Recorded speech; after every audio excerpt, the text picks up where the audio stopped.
Gumising na, araw ng pag-asa'y narito na.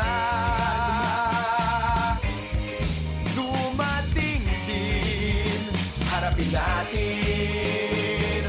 Oh, basta tayo'y magkasama, laging mayroong umaga.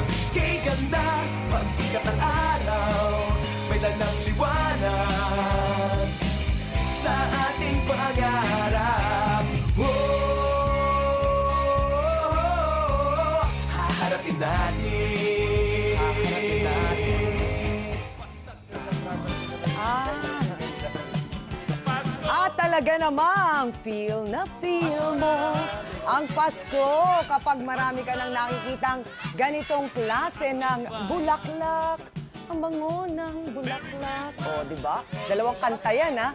Ang poinsettia na kilala bilang Christmas plant at hindi po yan plastic, ha? O hindi rin yan tela, ha? Dahil totoong bulaklak po ang mga yan. Ang ganda, di ba? Kikilatisin pa natin yan mamaya kasama si Melay. Magpapabili tayo atin kay Melay. Diyan lang pala sa QC Circle. Kayang-kaya natin yan sa puntahan. At eto nga, habang papalapit na ng papalapit ang Pasko, eto ang isa pang negosyong pamasko na pwedeng-pwedeng pagkakitaan. Ang leche flan. Sarap! Pasarapan ng leche flan. Leche flan yan, pero bukod nga sa original, tuturuan din nila tayong gumawa ng, syempre dapat may iba't ibang flavor yan, no? Gaya ng may ube, may pandan, may strawberry, at chocolate flan. Chocolate flan. Aba naman. Diba? Wala bang leche flan? Mamaya Wala matitikman bang natin yan. sugar Pero ito malayo-layo, Bacoor, Cavite lang yan. Ang talap-talap. Iba na, hindi naman madaling masira yan. Pwede. Pwede pa rin. May gagawa ng paraan. Tagakawit. Pwede pa bukas yan. Umagang kay ganda, mga kapamilya. Ngayon po ay Oktubre 8 na, taong 2014. Araw po ng Miyerkules at midweek na. Siguradong mapapa-wow ang inyong Wednesday dahil sa iba't ibang sorpresang inihanda namin para sa inyo. Kaya naman po mga kapamilya, gising-gising na at get ready na sa isa na namang umaatikabong Miyerkules. At eto na, 78 days na lang po mga kapamilya.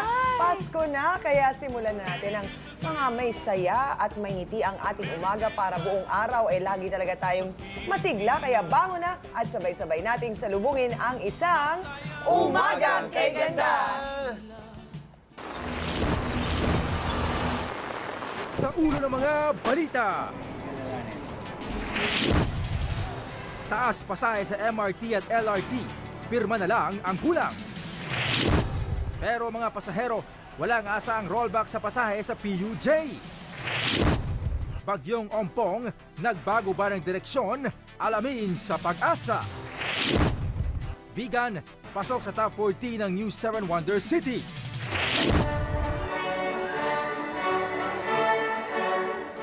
At away ng dalawang kangaroo, huli sa video.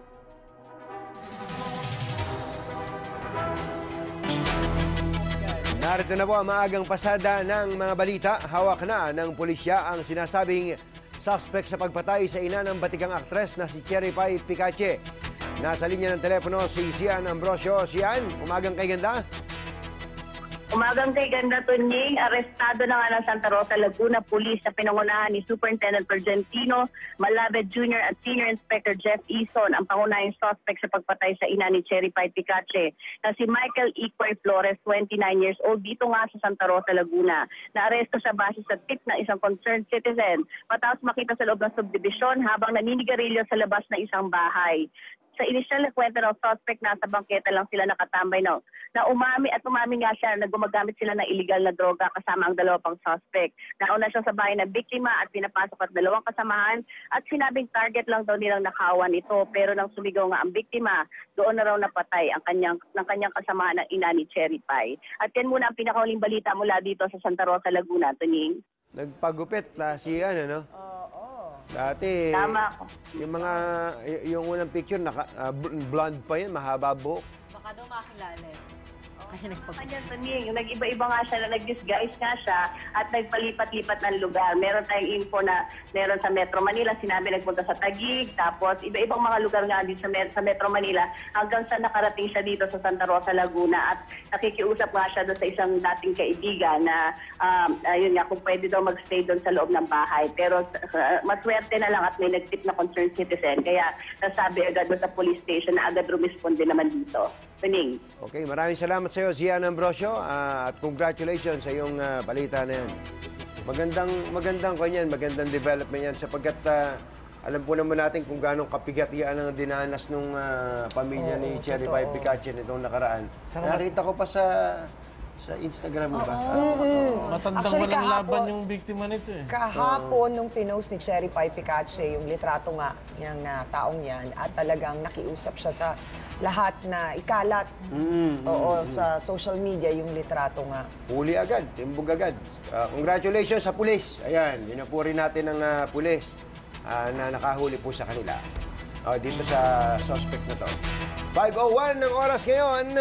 Posibleng ipatupad ang taas singil sa pasahe sa MRT at LRT bago matapos ang taon. Pirma na lang daw po ni DOTC Secretary Jun Abaya ang kulang para maisulong ang dagdag singil.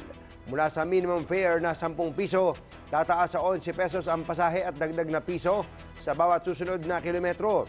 Ibig sabihin mula 15 pesos papalo na po sa 28 pesos ang maximum fare sa MRT. 2011 pa na aprobahan ang taas singil sa pasahe. Giit ng DOTC, tumatiming lang sila para hindi makasabay sa pagtaas ng presyo ng ibang bili. Anong klaseng timing to?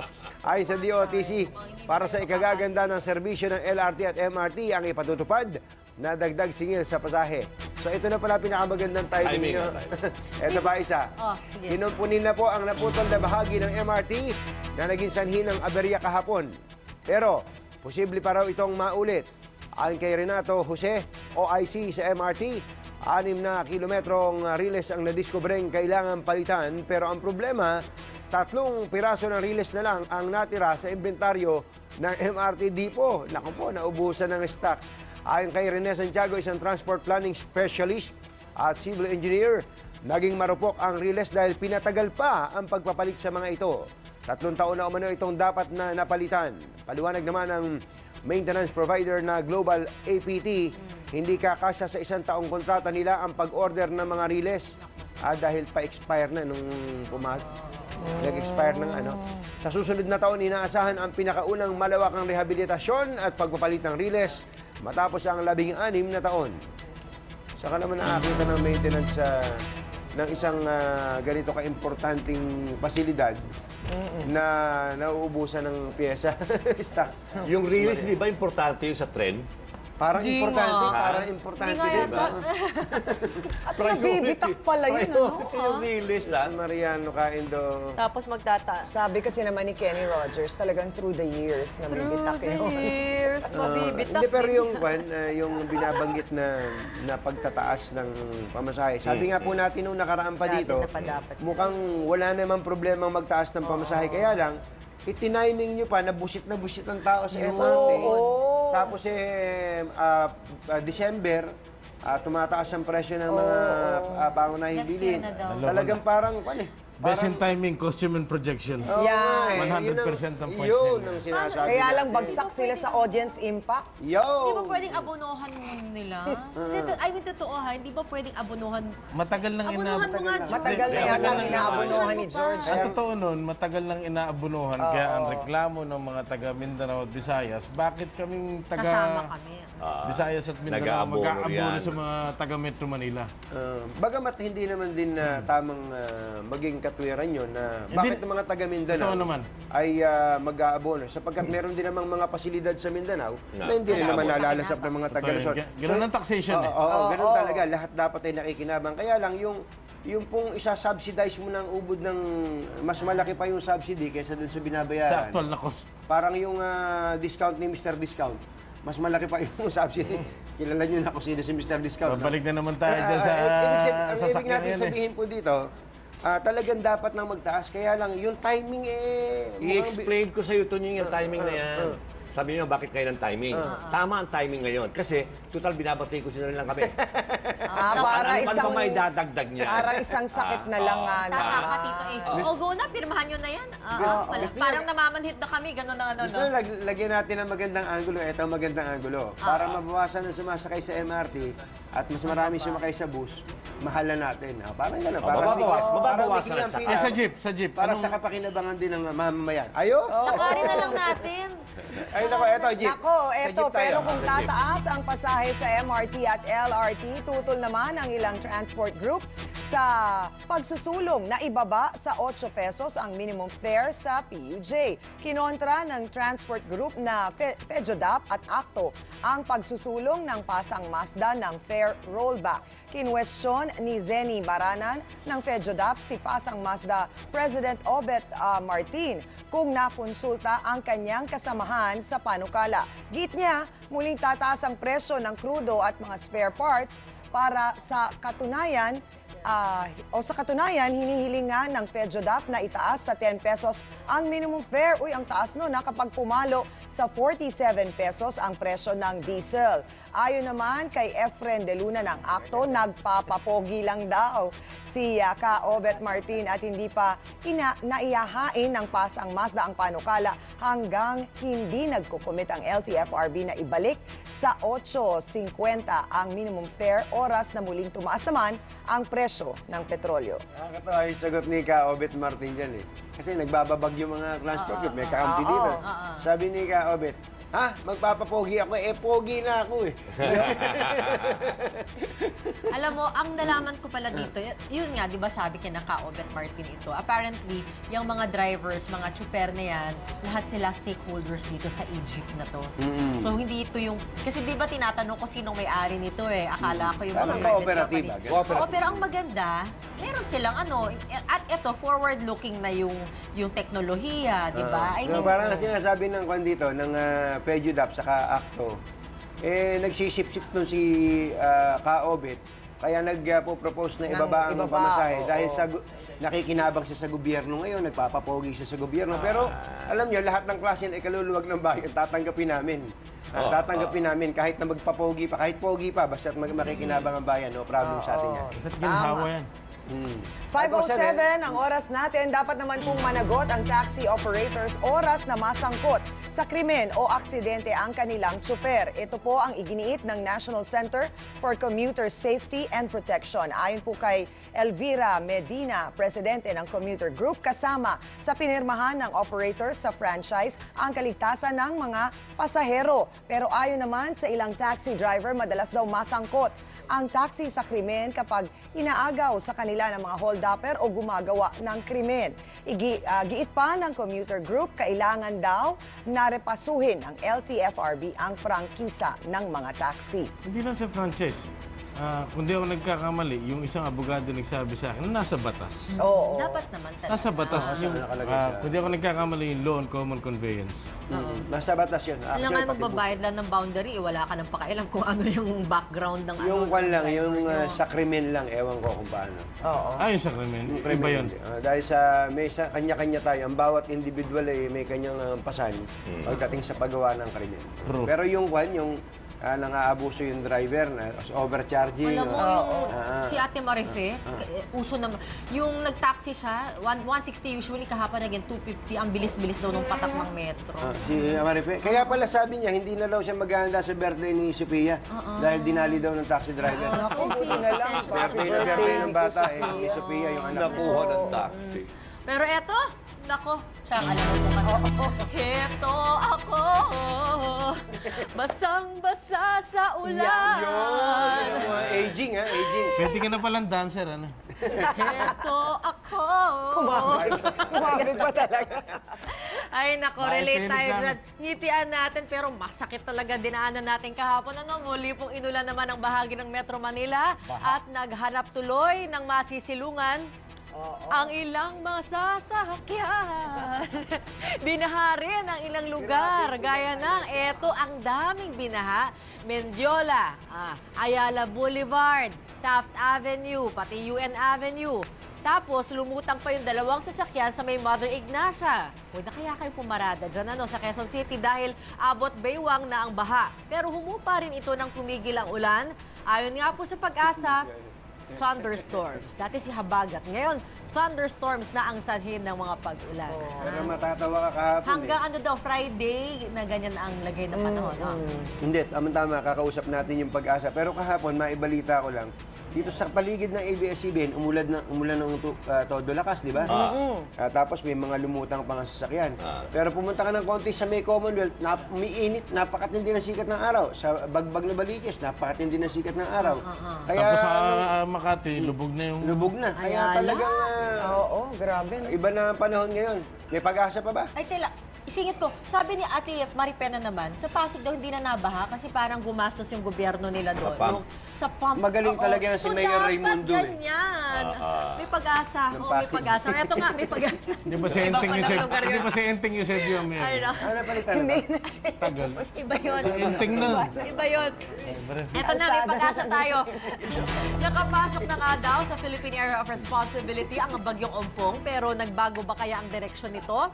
Kaugnay niyan, makakausap natin sa linya ng telepono si Pag-asa weather forecaster Jory Lois. Umagang kiganda po sa inyo ka, Jory. Mga walang pahinga, kamusta naman pong ating weather? Umagang kaganda rin po, Ma'am Bernadette, at sa lahat po ng mga nasa studio. Kamusta po ang weather natin today? Okay, Metro Manila, magiging maulap ngayon at inaasahan yung mga mahina hanggang sa katamtamang pagulan at pagkulog. Kasama dyan ang Calabarzon, Mimaropa, Bicol Region, Visayas, Zamboanga Peninsula, Northern Mindanao, ARMM, Soxargen. At dito naman sa Northern Luzon, kasama rin na magkakaroon ng mga pagulan ng Ilocos at saka Aurora.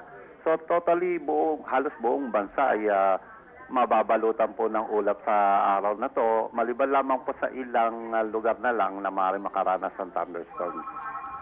Ito po ba, kasi si Ompong daw ay nakapasok na ng PAR. Epekto po ba ito ni Ompong? Actually, wala pong direktang epekto itong si Ompong sa alinmang bahagi ng bansa. Pero meron po kasing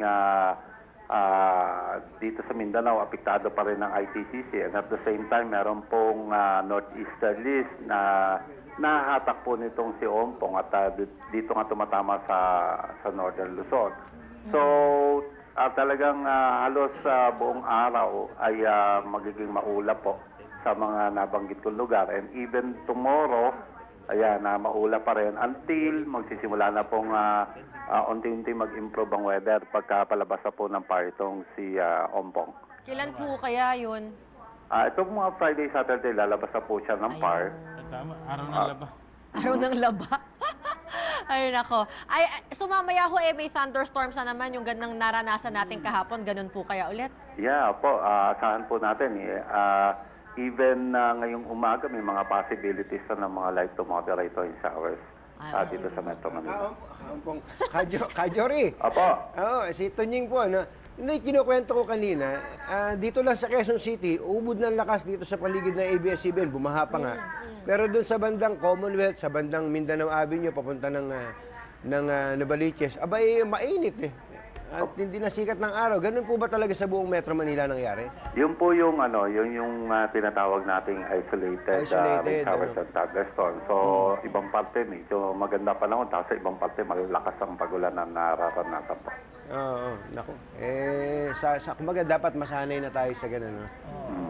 Kajori, salamat po sa inyo. Magpandisal muna kayo dyan. Maraming salamat din po, Katunying Bernadette at sa lahat po ng nandyan. Magandang umaga po. 5:14 na po ng umaga. Mga kapamilya, nagsisimula ng maramdaman sa ilang lugar sa Northern Luzon, ang Northeast Monsuno. Yun po tinatawag natin sa Tagalog na amihan. Sa panayam ng DZMM, sinabi ni Pag-asa weather forecaster Henry Kitlong na bahagyang nahihila ng bagyong Ompong sa Ilagan, Luzon ang cold and dry na hangin galing ng mainland China. Ba-imported Parang umpisa na raw ito ng amihan at kabilang po sa mga nakakaranas ng bahagyang pagbaba ng temperatura itong Tuguegarao City, yung Ilocos Norte. Yun nga lang, hindi pa po ito gaanong ramdam dito sa Metro Manila dahil hindi pa tuluyang nag-snow sa China o kaya naman sa Taiwan. Eh, mainom naman nakakatikim ng lamig yung mga taga-Cagayan. Oo. Ibang Pero doon kakaiba naman pag lumamig. totoo. Pag lumamig ito, doon lamig talaga. At saka itong dagat, akala mo swimming pool na walang kaalon-alon. Pagka naman kasi summer, Sobra init. kasi tataas itong kisame ng studio yung alon doon sa... Grabe, nakakatakot mo. So maganda yan. Kapag ka ganitong panahon, hanggang Pebrero, merong tinatawag na Siberian wind ba yun? Yan. Yung marating na. Kaya may mga Imported na Galing sa imported ang hangin dyan. Imported no? eh. Buti na lang, mabango. Katulad ng hangin na iba. But kung hindi, maiipit sa port yun pagka dumaan pa ng 5:15 ng oras ngayon. Pasisilayan po sa Pilipinas ang total lunar eclipse o blood moon mamayang gabi. Ayon po sa Pag-asa, matutunghayan ng blood moon sa pagitan ng alas 4 ng hapon hanggang pasado alas 9 ng gabi. Ganap na alas 6:30 ng gabi naman magsisimula ang total eclipse of the heart. Romantic ko kasi. Kung saan po ang buwan ay mamumula at tatagal ng halos mga 1 oras din naman. Every now and Sana kahit traffic, mapansin natin yan. Ano? Dati yung napansin ko yung blue moon na tinatawag. Sabi nung anak ko, pa-i-shot mo. Shot! Sabi ko nga. ibang shot. Blue moon. Shot, tagay. Beer yung blue moon. Tagay pala yun. At sa atin namang showbiz balita. Naku, ito sa mga nag-aabang po ng Miss Universe, hindi na po ngayong taon gaganapin ang 2014 Miss Universe pageant. Iniurong po ng Miss Universe organizers ang kompetisyon sa Enero na ng susunod na taon sa Florida, USA. Ito ang kauna-unang pagkakataon po na iniurong ang Miss Universe mula ng itaguyod ito. May 64 na taon na po ang nakakaraan. Ayon po kay Miss Universe Philippines MJ Lastimosa, may positibong epekto rin naman daw ang pagkakaurong sa pageant dahil mas makakapaghanda siya para dito. Lahat sila baka. Actually, mas nakahinga na ako ng maluwang kasi at least meron na akong goal kasi alam na natin kung kailan yung date. I think it's an advantage since yung buong family ko ay nasa States din and napakaraming Pinoy sa USA. So aabangan natin ang competition sa January 20. Nasirang Mandy Santos nung... What is the pressure? Sabi ni Mandy Santos, mabuti na lang anyat linatuloy. Blessing in the sky ito. Blessing in the sky. Ay, alam mo, ang mahalaga talaga sa araw-araw, kailangan may presence of mind. Kasi mahirap Ay, pa. 17 na oras. At narito kahapon yung mga kwento. Good news po muna tayo dahil gusto namin laging masaya, ha? Pasok pa rin po ang vegan city sa top 14 ng New 7 Wonder Cities of the World. Inilathala ito sa website ng New 7 Wonder Foundation. Kaninang madaling araw lang po, sa top 14 manggagaling ang idideklarang New 7 Wonder Cities of the World sa December 7. Vegan ang natatanging pambato po ng Pilipinas sa nasabing kampanya. Paano ba pumoto Boto-boto dyan? kailangan. Bibili ka lang ng longganisang vegan. Piso load lang yan. Abagnet. Doon ako sa longganisa. Oo, maganda nga daw May talaga mga itong paraan para vegan. bumuo. Ay, hindi ka pa Kasama napunta. yan. Nakapunta na yata, hindi ko na mata. Oo, Naku yung naman. mga lumang ano. Yung may mga lumang mga Nakalimutan, may nila, no? kasama. Oo, nakapunta. Naku, wag mo na ituloy, Ate B. Baka kung saan pa pupunta. Para sa Hindi, maganda Vegan. tayo. kauunlad ng Paano bumoto? Ano ba vegan. bumota dyan? O, alamin natin doon sa ano, So yan na po, pasok na tayo official sa top, website. top 10. Ganda naman talaga ng vegan. Oo, ayan. Tapos masarap yung lomo-lomo. Totoo. Lomo-lomo. 518. Congratulations po sa mga taga-vegan. Naimbaga-bigat kada kayo amin. Apo, agreeing kayo. Gising na. Yo. Mag-iikot po sa mga palengke ang Department of Agriculture at DTI ngayong linggo para ipatupad ang suggested retail price sa mga manok at baboy. Sisitahin daw po ang mga lalabag at papatawan ng 5,000 pisong multa ang mga muling lalabag. Ipasasara rin ang negosyo kapag nagmatigas sa mga susunod na pagkakataon. I-anunsyo naman ng DTI ang SRP sa mga Noche Buena products ngayong araw. Pero ngayon pa lang tumaas na ang presyo ng imported na alak, gatas at juice. Nagmahal na rin pati fresh milk. Ayon sa Philippine Amalgamated Supermarkets Association, posibleng tumaas ang iba pang produktong binibili sa holiday season sa susunod na buwan. Kaya ako hindi nabibili. Makikikain na. Makikikain na lang ha. Makikikain na lang. 5.90 na po ha. Dito sa Sa Quezon City, may kapangyarihan na ang mga sibilyan na mag-aresto ng kriminal o sa mga sumusuway sa batas. Base po ito sa pinasang Citizens Arrest Ordinance ng Quezon City Council, ang Section 5, Rule 115 ng Rules of Court, ang nagbibigay daan sa citizens arrest. Pero sa tulong ng makabagong teknolohiya, mas pinalalakas ng bagong ordinansa ang kapangyarihan ng mamamayan na magsagawa ng aresto. May 3 panuntunan na dapat sundin ang gagawa ng citizens arrest. Dapat po ay unang-una personal knowledge sa nangyaring krimen. Dapat sa harap niya mismo nangyari yun, ha? At kung ang taong huhulihin ay wanted o pinaghahanap ng batas. Ngayon pa lamang po, may ilang nangangamba na baka abusuhin ito o maghikayat ng mga vigilante. Hindi, pero doon po sa mga nangangamba dito, matagal na po nating karapatan yan. Tagal na. Nakatatak na nga po actually sa ating konstitusyon at sa mga batas yan. Hindi lang, paano mo naman hulihin yung kriminal may dalang baril? Kumbaga, binigyan din lang ng ordinansa pero hindi po ito bago. Yung po mga binanggit na kondisyon na yun, matagal na rin po. Existing na rin yun. Oo, pati nga yung tinatawag na warrantless arrest, hindi po ba? Precisely, Atty. Meron 3 mga kondisyon. Problema lang kasi dito, Tunying. Katulad ng iba, nabibiktima. Biktima na sila. Ayoko na kung pumunta sa pulis. Bakit? Hindi naman nila mahuli yung... Ganun nga. Kasi balahin pa kung pupunta ng korte. Pero ganung pangamba sabi nga ni Wilbert kagabi, yung isang cameraman natin siguro kung kamag-anak mo o pamilya mo mismo yung nagawa ng krimen, ikaw ang mangangas kang makialam pero yung ibang krimen tapos makikisali-sali ka, O citizens yari arrest. ka. So ito po ay matagal na nating karapatan, nasa atin po kung gusto nating gamitin. Sumbong nyo na lang. Samantala, madalas tayo makakita na nag-aaway ng aso at pusa, di ba? Pati mga manok. Nag-aaway na kangaroo. Nag-aaway na kangaroo. Sa Australia, nakuna ng video ang away ng 2 kangaroo. Viral itong video ito na in-upload sa YouTube ni Rodney Langham. 5 minutong video ng suntukan at sipaan ng 2 kangaroo. Gamit nila ang kanilang mga buntot bilang suporta habang sumisipa. Ano kayo pinag-aawayan nila? Titikman mo ngayon ang lapit mo. Ayoko! Eto sa'yo! Popobyakin. Ha? Tapos, sandali na. Ito pa. Kasamang sipa Busing di mo lalaman. Samantala, isang buhaya ang natagpuan sa bathtub ng isang residente sa Indiana, USA. Napakalayas naman yung buhaya na yun. Sabi ng mga officer ng Animal Control, sumugod sila sa bahay ng residente matapos makatanggap ng report tungkol sa mga pinapabayaang aso. Pero laking gulat nila nang makita ang buhaya sa bathtub. Buhaya pa. Sa Indiana, legal na gawing pet ang alagang buhaya. Pero dapat nasa 5 talampakan lang ang haba nito.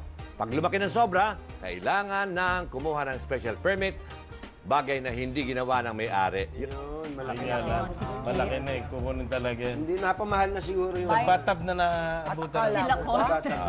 Yung isang buhaya, meron akong buhaya nakita dati, sa restaurant pa lang naman inabutan. Nako, teka muna. Hindi, kamag-anak ng misis siya nakakita. 5:23 ang oras ngayon. Bukod nga po sa parol at mga Christmas tree, hindi pwedeng mawala. Tuwing Pasko ang poinsettia. Kinikilalang Christmas plant. Kaya naman dinayo pa ni Melay ang isang lugar dito naman po sa Quezon City na nagbebenta ng mga pulang-pula at kaakit-akit na mga bulaklak na yan. Melay, kamusta naman ang mga, poinsettia natin dyan? Mabango ba? Like that? Yes, Chang. Umagang kay ganda mga kapamilya. Tama ka, Chang. 7 to 8 days to go na lang magpapasko na. Kaya naman marami tayong nakikita mga decorations, mga Christmas lights. Pero naintriga talaga ako dito sa bulaklak sa likod ko, ang poinsettia. Ito daw, sasabihin ko muna ang mga kwento, mga history ha. Dahil ito daw ay classic Christmas plants mula sa bansang Mexico. Ito ay tinatawag sa Mexico na Flor de Noche Buena or Christmas Eve flower. Pero bakit ba naging poinsettia ang pangalan nito? Dahil ipinangalan ito sa American physician at first ambassador ng South America na si Mr. Joel Poinsett. Siya ang nagdala sa US kaya nakilala ang poinsettia. Char! Siya pala talaga nagdala. Alam nyo ba na sa US ay 90% na ng poinsettia sa mundo ang nag-export.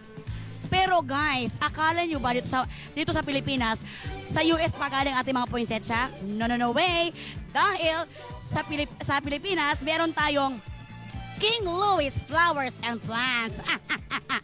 Isa sila sa mga malawak na taniman at angkata ng bulaklak dito sa Pilipinas. Pero sila ang pinakamalaking taniman ng supplier ng poinsettia sa bansa. Amazing, di ba? Ang taniman nila ay nasa Baguio at Benguet. Ay naku, 6 hectares pala ang kanilang taniman doon. Nakikita nyo naman yan. Amazing. Alam niyo ba kung bakit kinokonekta ang poinsettia every Christmas? Dahil ang poinsettia, pumupula ang kanyang dahon sa dulo kapag malamig na. Sa dulo, pag mga September, October, November, December. Kaya kinokonektar siya sa every Christmas.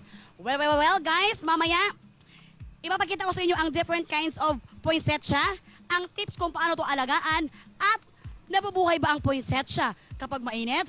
Well, dito sa Manila. Well, mamaya, back to studio muna.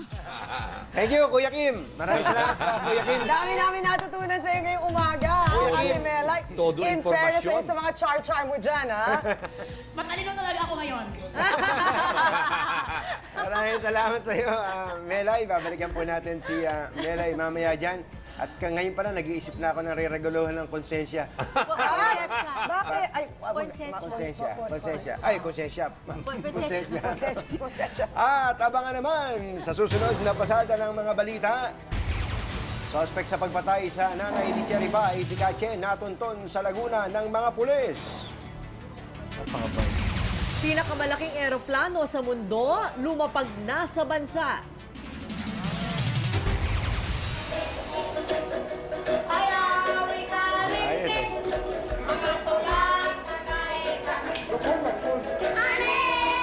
At mga batang astig sa pagigitara at pagharana, umida sa video. Ganda silang... Break it down, come on. Facial expression, eh. Ayun o. Ganito lang ang best.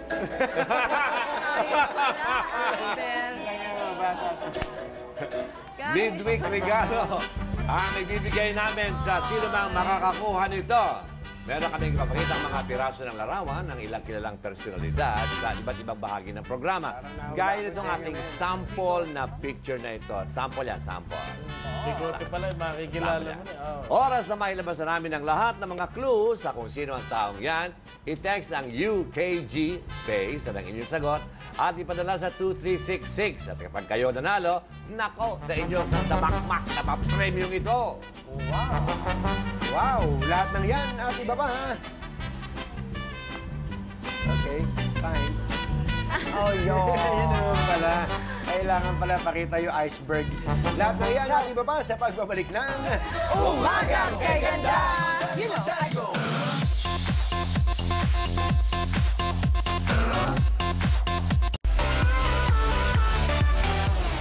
Magbabalik po ang Umagang Kay Ganda. Achi, ahya, oras po natin. Gotyam Samgohun, 5:35 ng umaga. Habang papalapit po ang undas, abala rin po ang ating mga kababayan sa iba't ibang pinagkakakitaan.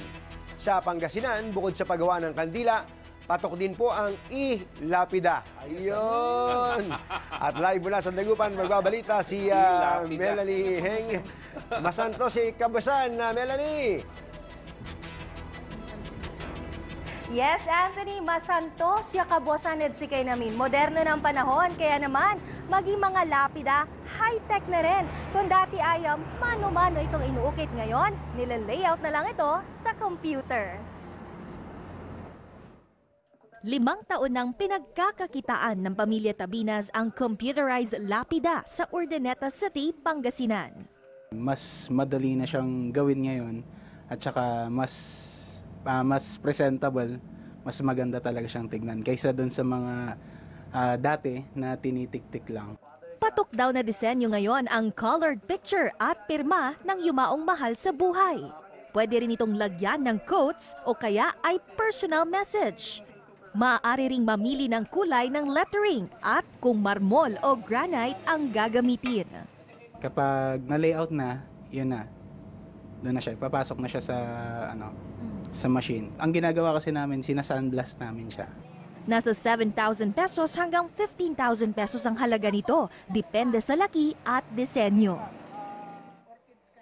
Sa bayan naman ng Santa Barbara, doble na ang produksyon sa mga paggawaan ng kandila. Mataas kasi ang demand tuwing undas. May materyales, nagmahal po ba this year? Oo, nagmahal this year. Mga konti rin lang. So, yung presyo, dati pa rin. Pwede rin gawing makulay ang mga kandila at lagyan ng iba't ibang disenyo.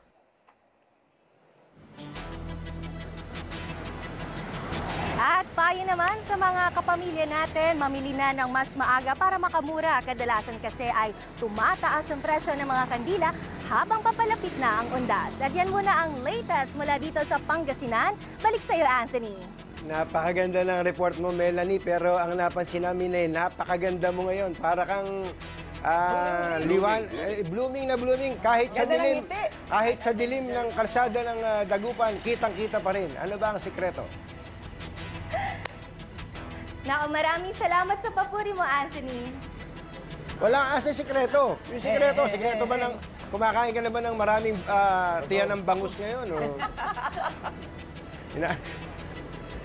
Yes, nako, dapat bumisita kayo one time dito sa Dagupan at ako mismo ang magluluto sa inyo ng bangus. Ayun! Maganda yan. Abangan namin yan. Maganda na, marunong pa magluto. Oo naman, nainggit tuloy sa'yo si Ate B. Nagkabala ka pa. Padala mo na lang sa bus para... Pipick upin na lang natin. Pwede naman pick upin ka sa terminal. Maraming salamat sa iyo, Melanie, dyan po sa lungsod ng Dagupan.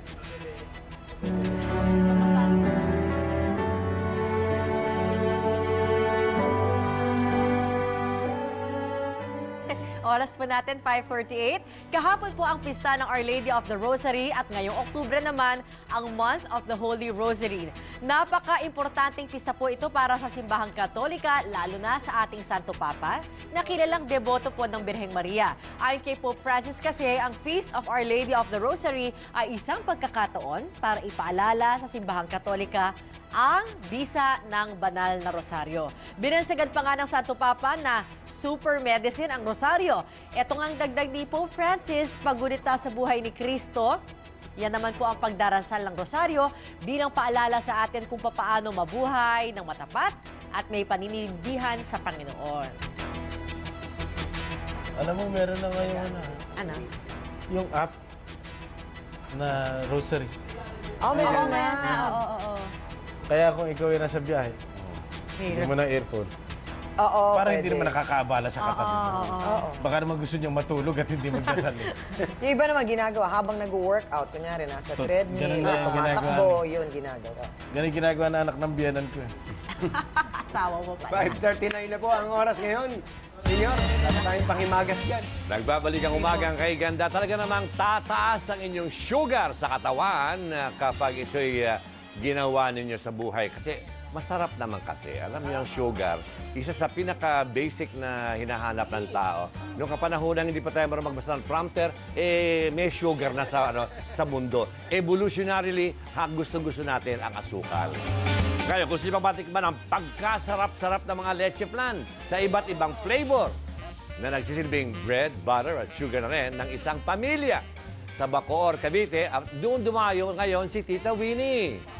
Winnie! Oo, Ariel, narito ako sa Molino.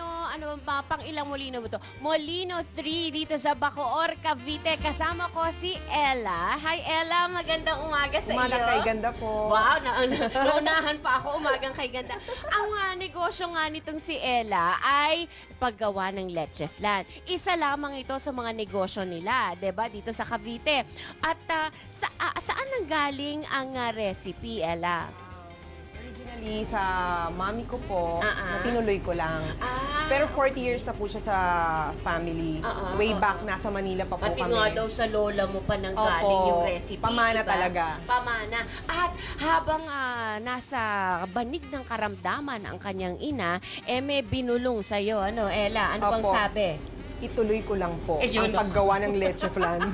Kaya kahit medyo nahihirapan na itong si Ella, patuloy pa rin ang kanyang paggawa ng leche flan at pag pinagpapatuloy din naman niya ang nasimulang negosyo ng kanyang ina. Kaya naman nagkaroon na siya ng iba't ibang flavor. Ano ba mga flavors mo ngayon, Ella? Meron pong yung traditional. Yung caramel. Chocolate. Tapos, may chocolate. Opo. Tapos, ube. May strawberry. And pandan. Ayun. Paano mo naman na-invento itong mga ito? Actually, kami po ang kauna-unahang naglabas ng mga flavors Flavored ng leche flan. Oo, totoo yun. Dahil po yan sa pagbubuyo ng sister ko. Ayaw niya akong tigilan. Ilang taon na Okay. sinasabi niya, ate, mag-invento ka ng mga flavors. Bakit daw? Bakit Para daw? daw po masaya, hindi lang... Para masaya. Opo. Hindi para bumenta. Correct. Pero masarap naman po. Doon sa lahat ng mga variants na ginagawa nyo ngayon, ang pinakamabenta talaga? Yung traditional. Yung caramel. Opo, caramel. Magkano naman ang kinikita? Kasi nung araw, nung nanay mo pang nagnenegosyo, balita ko, ito ang ginamit niya sa pagtataguyod sa inyong magkakapatid. Opo. Ngayon, sobrang laking tulong po talaga. Actually, nag-work pa rin po ako. Sideline ko po itong leche flan. Kami po, ni-raise ni Mami, dahil sa leche flan, nakapag-aral po kami lahat, nakapagtapos sa mga kapatid. Ani po kami, single mom. Single mom pa? Opo. Inay, naku, mamaya malaman natin kung anong merong bertud itong leche flan ni Mama Kling. Ito yung pangalan ng mami mo. Bakit Kling? Nickname niya po. From Angelina ang layo, no? Pero nickname niya Kling. Kling. Anong bertud ng leche flan ni Mama Kling na nagamit niya sa pagtataguyod ng kanyang pamilya sa aming pagbabalik? At paano naman nagagamit ito ni Ella ngayon sa kanyang current na sitwasyon at estado sa pamilya? Back to studio muna tayo. Maraming salamat. Sweet na Willie Cordero. Masyado ka namang busy dyan. Hindi kasi meron akong may picture ho ngayon. Sa Inquirer po kasi, direct pasensya na ha. Uy, sa Europe? Ito ay contributed photo po ito. Ito, hindi ho kay General Purisima yan. Baka naman na, ito po, mamaya yan.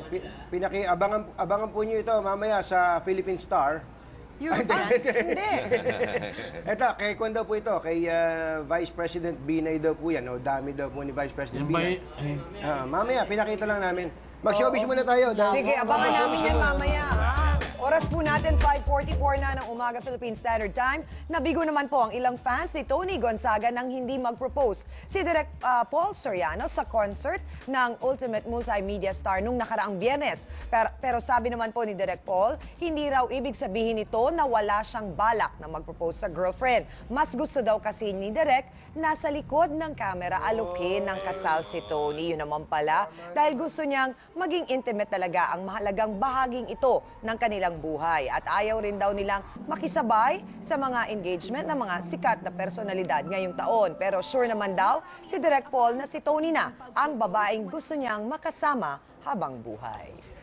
Yun naman pala. Yun naman. Tama yun. Ayos yun. Tony Falcon. 5:45 ang oras ngayon. Abangan. Bagyong Ompong, pinakamalakas na bagyo sa mundo ngayong taon. Pero hindi tatama sa lupa sa Pilipinas. Bagyo nakatakdang maglandfall sa Japan. Tutukan live update sa pagkakahuli sa suspect sa pagpatay sa ina ni Cherry Pie Picache.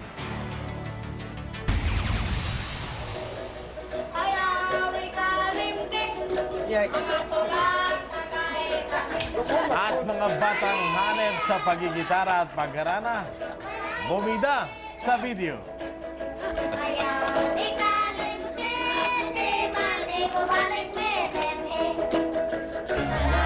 Para lalo tayong happy yung video na yun habang pinapanood natin, ito masarap humigop ng mainit na sabaw, lalo na ngayong medyo maulan-ulan at umiihip ng hanging amihan. At espesyal na bisita ang nagpaunlak na ipagluto tayo ng malinamnam na suwam. Mais ng Bulacan. Para sa lutong munggo. Yan. Pero mais ito. Mais. Interesting. Oo. Naku, abangan po ninyo ha kung sino yang makakasama natin na magluluto sa pagbabalik ng Umagang Kay Ganda.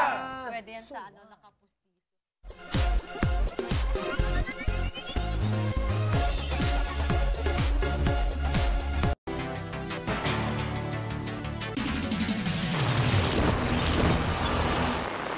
Sa ulo ng mga balita. Suspect sa pagpatay sa ina ni Cherry Pie Picache nasa kustudiya na ng mga pulis.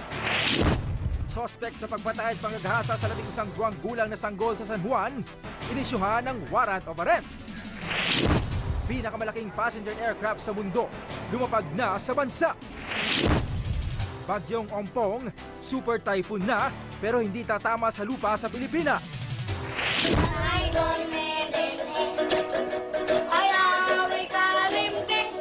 At mga batang astig sa pagigitara at paghaharana, bumida sa video.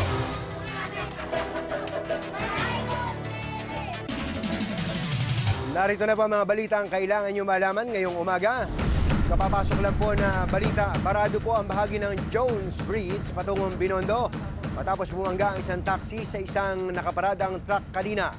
Kaugnay niya, nasa linya ng telepono si Zandro Chona. Zandro, ano latest dyan? Anthony, matapos nga ang halos isang oras ay nabuksan na nga sa daloy ng trapiko itong bahagi ng Jones Bridge na patungong Binondo matapos nga bumangga ang isang taxi sa nakaparadang boom truck na mag-aayos lamang sana ng CCTV camera sa lugar.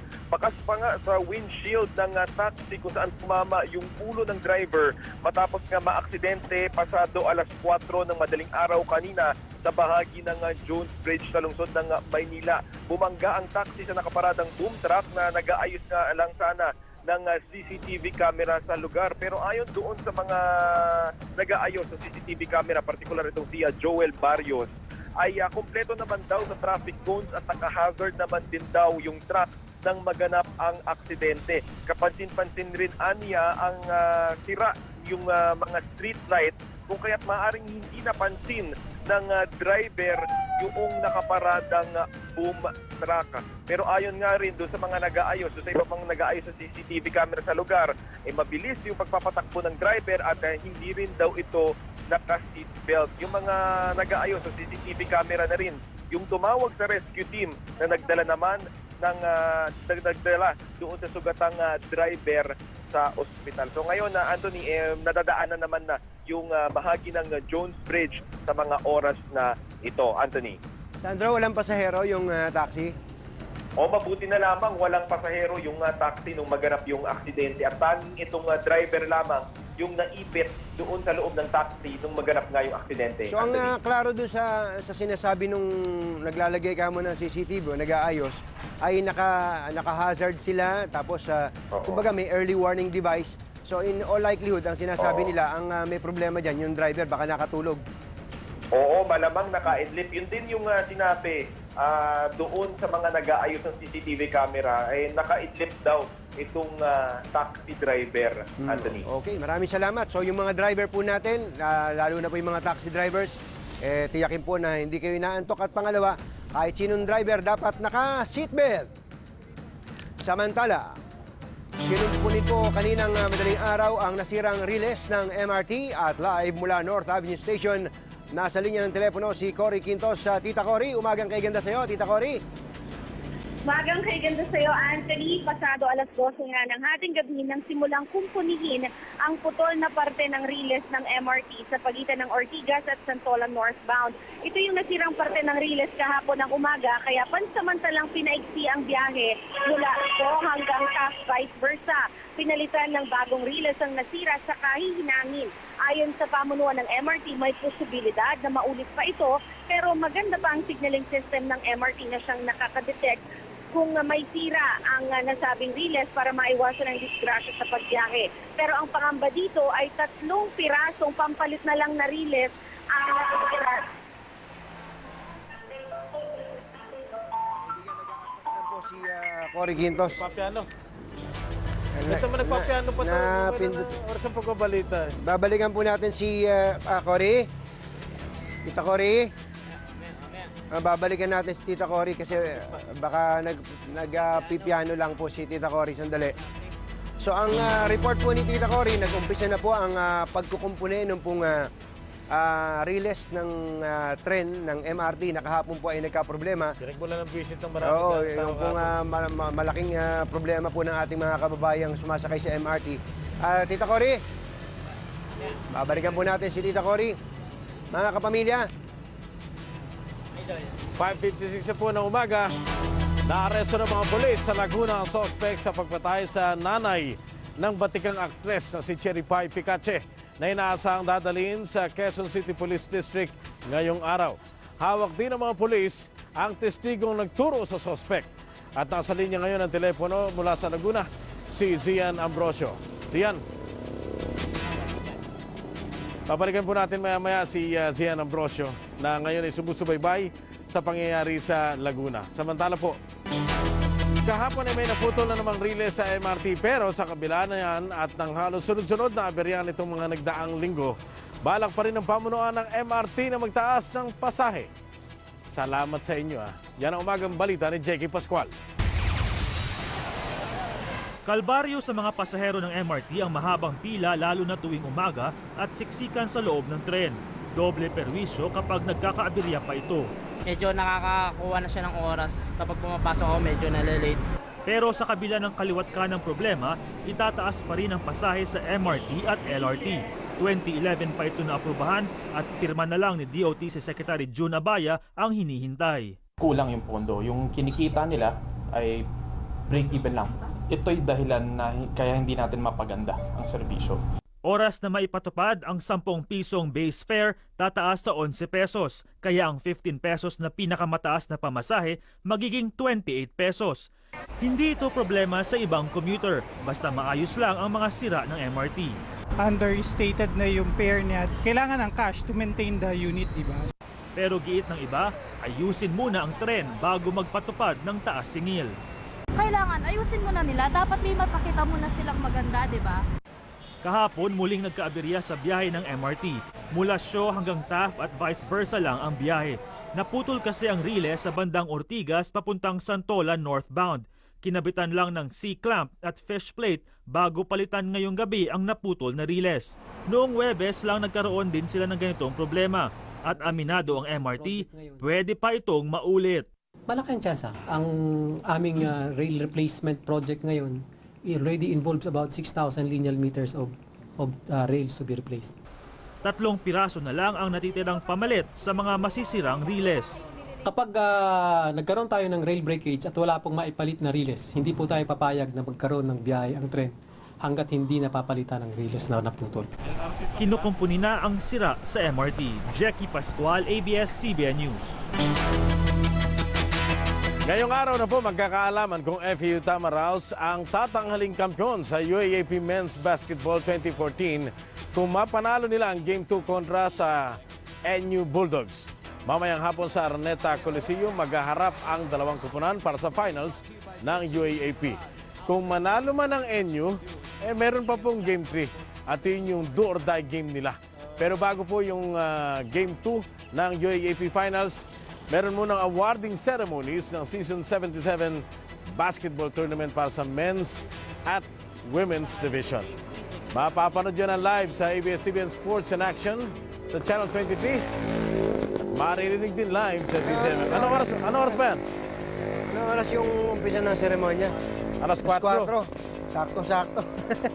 Sakto-sakto.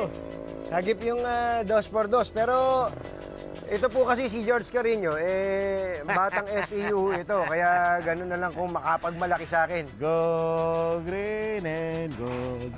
Ganito. Ito naman hindi naman kami talaga nagpupustahan, pero pustahan tayo.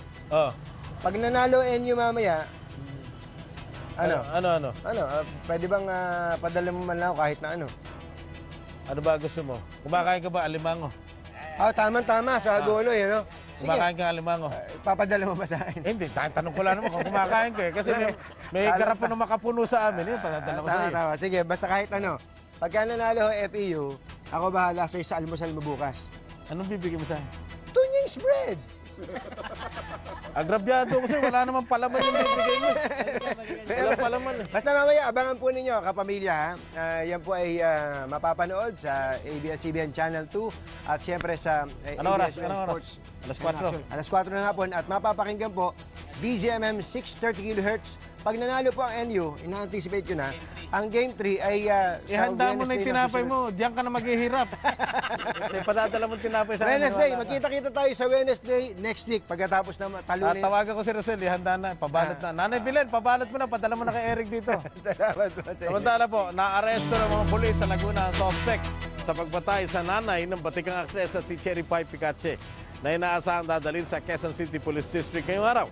Hawak din po ng mga pulis ang testigo nagturo sa suspect. At nasa linya muli ng telepono si Zian Ambrosio para sa detalye. Zian. George, ang testigo na residente ng Garden Villas 3 subdivision sa Santa Rosa, Laguna, ang naging susi sa pagkakaaresto ng pangunahing suspect sa pagpatay ng ina ni Cherry Pie Picache na si Michael Icoy Flores. Sa panayam natin sa testigo, sinabi niyang ninervyos siya na makita si Flores nang dumating ito dakong alas 10 ng kagabi sa kanyang bahay. Tumawag daw siya sa pulisya at kahit nakapadyama pa, ay naglakad daw ng 1 kilometro papunta sa police station. Nakipag-coordinate ang Santa Rosa, Laguna Police sa Quezon City Police, pinalubutan ang lugar at doon na nga naaresto ang suspect. Sa inisyal na kwento ng suspect bago ang krimen, nasa bangketa lang sila nakatambay at umaming gumamit ng iligal na droga. Nauna siya sa bahay ng biktima at pinasok ng dalawa niyang kasamahan. Target lang daw nila nakawan pero nang sumigaw ang biktima, doon daw nila napatay ang kanyang kasamahan, ang ina ni Cherry Pie. George, ito nga ang panayam natin sa testigo kanina sa Santa Rosa, Laguna. Nung pagdating po niya dito ni Mike, agad po akong tumawag sa police station. Then, pinuntahan ko na rin po para ma-guide ko po yung mga kapulisan para makukuha po siya. George, kasalukuyan nga tayong naka-convoy dito sa Quezon City Police at sa Santa Rosa, Laguna Police. Nga sila sa may Camp Karinga dyan sa Quezon City. At yan muna ang pinakahuling balita mula dito sa Skyway. George? Zian Ambrosio, maraming salamat. Time check, 6:03. Minsan po sa ating pamamasyal, madalas po nating marinig ang ilang mga bata na talaga naman straight English ang salita. Pero alam niyo po ba na sa Amerika, pangatlo ang Tagalog o Filipino sa mga salitang ginagamit sa bahay? Batay nga sa 2013 American Community Survey na inilabas ng Census Bureau, isa sa bawat 5 residente ng Amerika ay gumagamit ng salitang banyaga o foreign language kapag nasa bahay. Pinakamarami po ang nagsasalita ng Espanyol, Espanyol sa 38.4 million. Pangalawa, Chinese na nasa 3 million. Ni hao, ma. Ni hao. At pangatlo ang Tagalog na nasa 1.6 million naman. 1.4 million naman ang nagsasalita ng Vietnamese. Sumunod ang French, Puzwa, Korean, at Arabic. Napaisip na. Inisip ka na ba salita? Bibimbap. Bibimbap pagkain. Pagkain. Kimchi. Arabic. Shawarma. Ay. At sa atin naman pong showbiz balita, bago maman ang kanilang relasyon at humarap man sa mga pagsubok para daw po kay Billy Crawford, si Colleen Garcia na ang gusto niyang pakasalan balang araw. Kailan nga ba siya magpo-propose? Yan ang tanong ng lahat. Pagdating ng panahon. Alamin nga natin yan mula kay Jeff Fernando. Sa kabila ng mga pagsubok na pinagdadaanan niya ngayon, good mood si Billy Crawford at naging bukas sa pagsagot sa mga issue, partikular na sa usapin ng video scandal na itinuturo sa kanyang karelasyon na si Colleen Garcia. Lumabas ako presinto, yun ang unang sinabi na may lumabas daw. At first, I was annoyed, pero pangalawa, pinagtawanan lang namin kasi alam namin hindi totoo eh. And I know for a fact na hindi totoo yun. Sa kabila ng mga intriga sa kanila ni Colleen, napag-usapan na rin daw nila ang kasal. Hinihintay na lang daw ni Billy si Colleen at ayaw nila sumabay sa magkakasunod na engagement sa showbiz ngayong taon. I wanted to be special naman. You know, I wanted to parang ayoko na may kaagaw ng date na yon, alam mo, the month, the year, whatever. So and hopefully when she is ready. At mas naging matibay pa ang pagmamahalan nila ni Colleen dahil sa mga intriga. Ulit-ulit kong sinasabing saludo ako sa lakas ng tao. She's unbelievably strong. And I love her for that. Sa nakaraang kaarawan ni Colleen noong September 22, simpleng celebration lang daw ang naganap kasama ang malalapit na kaibigan at mahal sa buhay. Jeff Fernando, ABS-CBN News. Gustong gawin ni Billy na talaga namang espesyal yung kanyang pag-propose. So wag nating madaliin. Antayin lang natin. Dadating din doon, di ba? Bata pa naman sila. Oo. Enjoy lang muna. Mahihinog rin yan. May ganun. Tangan tanungin nyo. Otoridad 606. Nag-inspeksyon po sa NAIA Terminal 3 kagabi ang Pangulong Noynoy Aquino kasabay ng paglulunsad at pagsalubong sa kauna-unahang Airbus sa Pilipinas. Alamin po natin ang buong detalye live mula sa kasama natin si Atom Aralio. Atom, andito ka na pala. Hindi ka ba nagsabi? Na-miss mo ba ako, Katunying? Tingnan mo nga, Wala, oo miss na naman. miss ko na kayo. Na-miss ka na namin. Wala ba tayo? Tama. Dahil kahapon, lumapag tayo dito rin sa airport, galing tayo sa ibang bansa. Naitanong ko nga, ano nga ba yung mga improvements na nangyayari na dito sa ating sistema ng transportation, partikular sa ating mga airport. At tamang-tama nga dahil si Pangulong Noynoy Aquino ay nagpunta dito kagabi para mag-inspeksyon dito sa Terminal 3 dahil sa lumipat na yung ilan sa mga major airlines dito. Kaya mahalaga makita kung ayos ba yung flow ng mga tao, kung ano ba yung mga improvements na kailangan. Tanungin na natin mula sa Terminal Manager mismo ng NAIA Terminal 3, si Ginoong Bing Lina. Kamusta po ba, Sir Bing? Ano ang sabi ng Pangulo? Pass po ba o fail? Meron bang mga napansin ng Pangulo doon sa kanyang inspection? Maganda naman yung naging resulta ng bisita ni Presidente kagabi, no? Kasama niya sumulubong sa kanya si Secretary Abaya, ang ating butihing GM Honrado, andito rin lahat. Mga suporta rin ng mga taga-immigration, taga-customs, andito sa lahat sila. Kaya yung proseso nangyari kagabi, specifically yung dumating na airlines na kagabi halos nagkasabay-sabay na rin yun, no? At nadagdagan pa ng pagdating ng isang pinakamalaking aeroplano sa buong mundo, yung Airbus 380. Sir Bing, ano ba yung significance nun? Bakit malaking event yung pagdating ng Airbus dito sa Pilipinas? Kung ang titingnan natin na yung pagdating dito ng Airbus, that was the first commercial flight ng Airbus dito sa Pilipinas, ano? So yun lang ang nangyari na nagkaroon tayo ng flight ng Airbus na may mga pasahero. Pero kung tutusin yung mga eroplano naman, kaya naman lumapag doon sa runway, ano po yung pinaka-challenge dito? Ito ba yung dami ng pasahero? Ano Hindi lang yun? Sa laki kasi ng Airbus 380, talagang meron tayong mangyayaring restriction kung talagang mag-ooperate. Kaya kamukha ng gabi, meron tayong sa runway, nagkaroon tayo ng restriction, walang po pwedeng mag-taxi. Yung mga ganong mga bagay. Pero tinignan natin yung flow, kayang-kaya naman nating mag-handle ng 380. Kahit na sa terminal, yung pagtutok ng mga tube, yung aero bridges natin sa aircraft, kaya rin naman mag-handle. Okay. So, ano po ang sabi ng Pangulo? Meron ba siyang mga nakikita ng mga kailangan pang improvements? Kasi alam naman po natin, sir, na yung mga mananakay natin, kadalasan may mga reklamo yan, lalo na sa Terminal 1, doon sa pinakaluma nating terminal. Pero dito sa Terminal 3, medyo mas maluwag. Ano po yung sabi ng Pangulo? Sa flow ng pasahero kagabi, talagang nakita niya yung continuous yung flow. Mabilis naman pagdaan sa immigration, pagkuha ng bagahe, paglabas sa customs, tuloy-tuloy. Yung mga nakita mga maliliit na bagay naman na kailangan din naman natin tingnan. Tulad ng ano, sir? yung mga lang. Meron nakitang yung kailangan may pinturahan na area, may pinturahan tayo. Tapos merong ilaw na nakita. Tapos parang kulang tayo doon sa mga display ng mga beautiful sceneries, particular doon sa mga open areas natin doon sa bandang arrival area. Yun in coordination with DOT siguro, may ayos natin lahat yun. Yung mga minor naman na sinasabi ni Presidente, we'll address all these issues. Last na lang, sir, bago natin kayo bitawan, minsan na nabansagan ng mga airport sa Pilipinas bilang world's worst. Naku, napakasakit pakinggan, pero ano po ba ang nakikita natin na magiging timeline bago tayo talagang makalabas na dun sa ganong klaseng bansag at maging talagang napakahusay na airport? Tingnan natin kasi sa serbisyo naman ang Pilipino, nakita naman natin talaga na ang Pilipino kung magtrabaho talagang maganda, makikita natin yan. Siguro sa mga facilities, medyo kailangan natin tingnan din siguro. Baka kailangan tayong mag-adjust o mag-modern ng mga facilities. Yung mga bagay na ganun. Titingnan natin para hindi naman tayo napag-iiwanan ng mga kasama natin sa lalo na sa particular sa Asia. Ayan. Maraming salamat sa Terminal Manager po ng NAIA Terminal 3, si Ginoong Bing Lina. Congratulations, sir. Thank you. Mukhang nakangiti naman kayo, kaya mukhang okay naman yung nangyaring inspection kagabi. Thank you so much, Sir Bing. Balik sa inyo, Anthony. Salamat. Maraming salamat sa iyo, Kuya Atom, at kay Sir Bing Lina ng NAIA.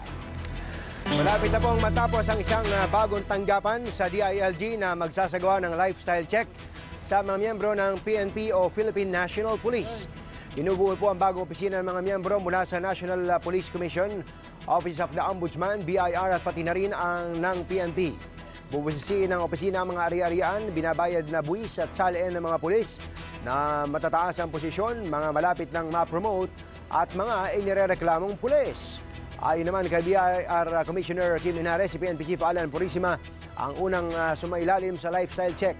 Pero nilinaw niya hindi si Purisima ang dahilan kaya binuo ang bagong opisina. Binuuraw nila ito matapos ang sunod-sunod na katiwaliang kinasasangkutan ng ilang mga pulis gaya ng nabistong hulidap operation sa EDSA kamakailan. Sinimulan na ng tanggapan ng Ombudsman ang lifestyle check kay PNP Chief Alan Purisima. Ayon kay Ombudsman Conchita Carpio Morales, sisilipin nila ang Statement of Assets, Liabilities and Net Worth o SALN ni Purisima at kasali rin sa lifestyle check ang kanyang pamilya. Dagdag pa ng Ombudsman, wala silang deadline para dito.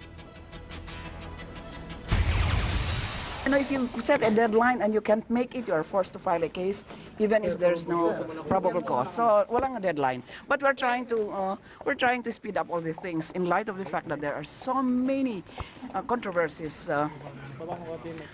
around. You have to know the SOP, the SALN, in order to be able to understand whether or not his alleged properties are incorporated in the SALN or they're not there.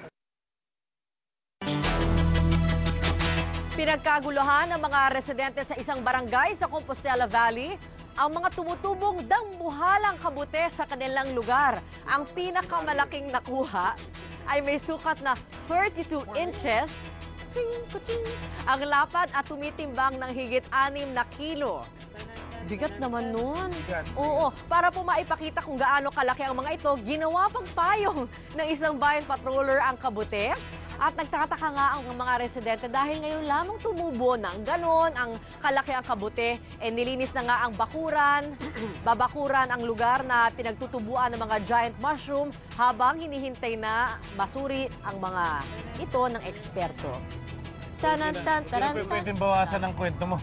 Hindi na. Kasi hindi ba yung paho ko ay ganang kabutitiwin ko, napakalaki. Ito na, malakan Kasi laki ng batya eh. Ito, totoo na to. Totoo na to. Pwede kayang kainin yan? Hayaan mo, antayin natin experts na. Pwede yan, pwede yan. Pagkain pa rin talaga. Basta nagugutom ka ako, bahala sa'yo. Pag nalason ako. Ako rin bahala sa'yo. Oras natin 6:14. Ito na po ang ating health news naman. Mga kapamilya, alagaan po natin ang ating kalusugan. Sabi po ni Dr. Sharon Burkis ng Emory School of Medicine sa Amerika, ang klase ng lifestyle na mayroon tayo ay may epekto raw sa ating love life. Eto pa payo ni Doc, iwasan ang mga sakit gaya ng type 2 diabetes at heart disease. Ayun, no? Para naman hindi makaranas ng sexual dysfunction. Oo, tama. Kumain ng gulay at prutas, wala ka nito. Lalaki na nga ni na Zoe eh. Kumain ng gulay at prutas dahil mataas ito sa antioxidants na nakatutulong sa pagbuti ng pagdaloy ng dugo, ha? Mainam din ang pagkain ng omega-3 gaya ng salmon, lean protein gaya ng manok. Siyempre pa, mahalaga ang exercise at least 5 times a week. Napakadami naman. 5 times a week talaga. May doktor na nagsabi sa akin yung omega-3 sinasabi. Hindi naman necessary sa tuna o sa salmon manggaling. Basically, isda. Oo, basta isda. Pero ako kilala, ayaw kumain ng tiyan ng isda eh. Ng bangus. Andun yung omega-3. Ano yung omega-3? Ay, ako paborito ko yung paksiw. Sarap. Yan ha. Manala ng kapsula. Omega-3. Oo, at sa ating kakaibang Pinoy, viral po sa internet ang video na ito ng grupo ng mga kabataan. Boy band. Oo, mga boy band ito na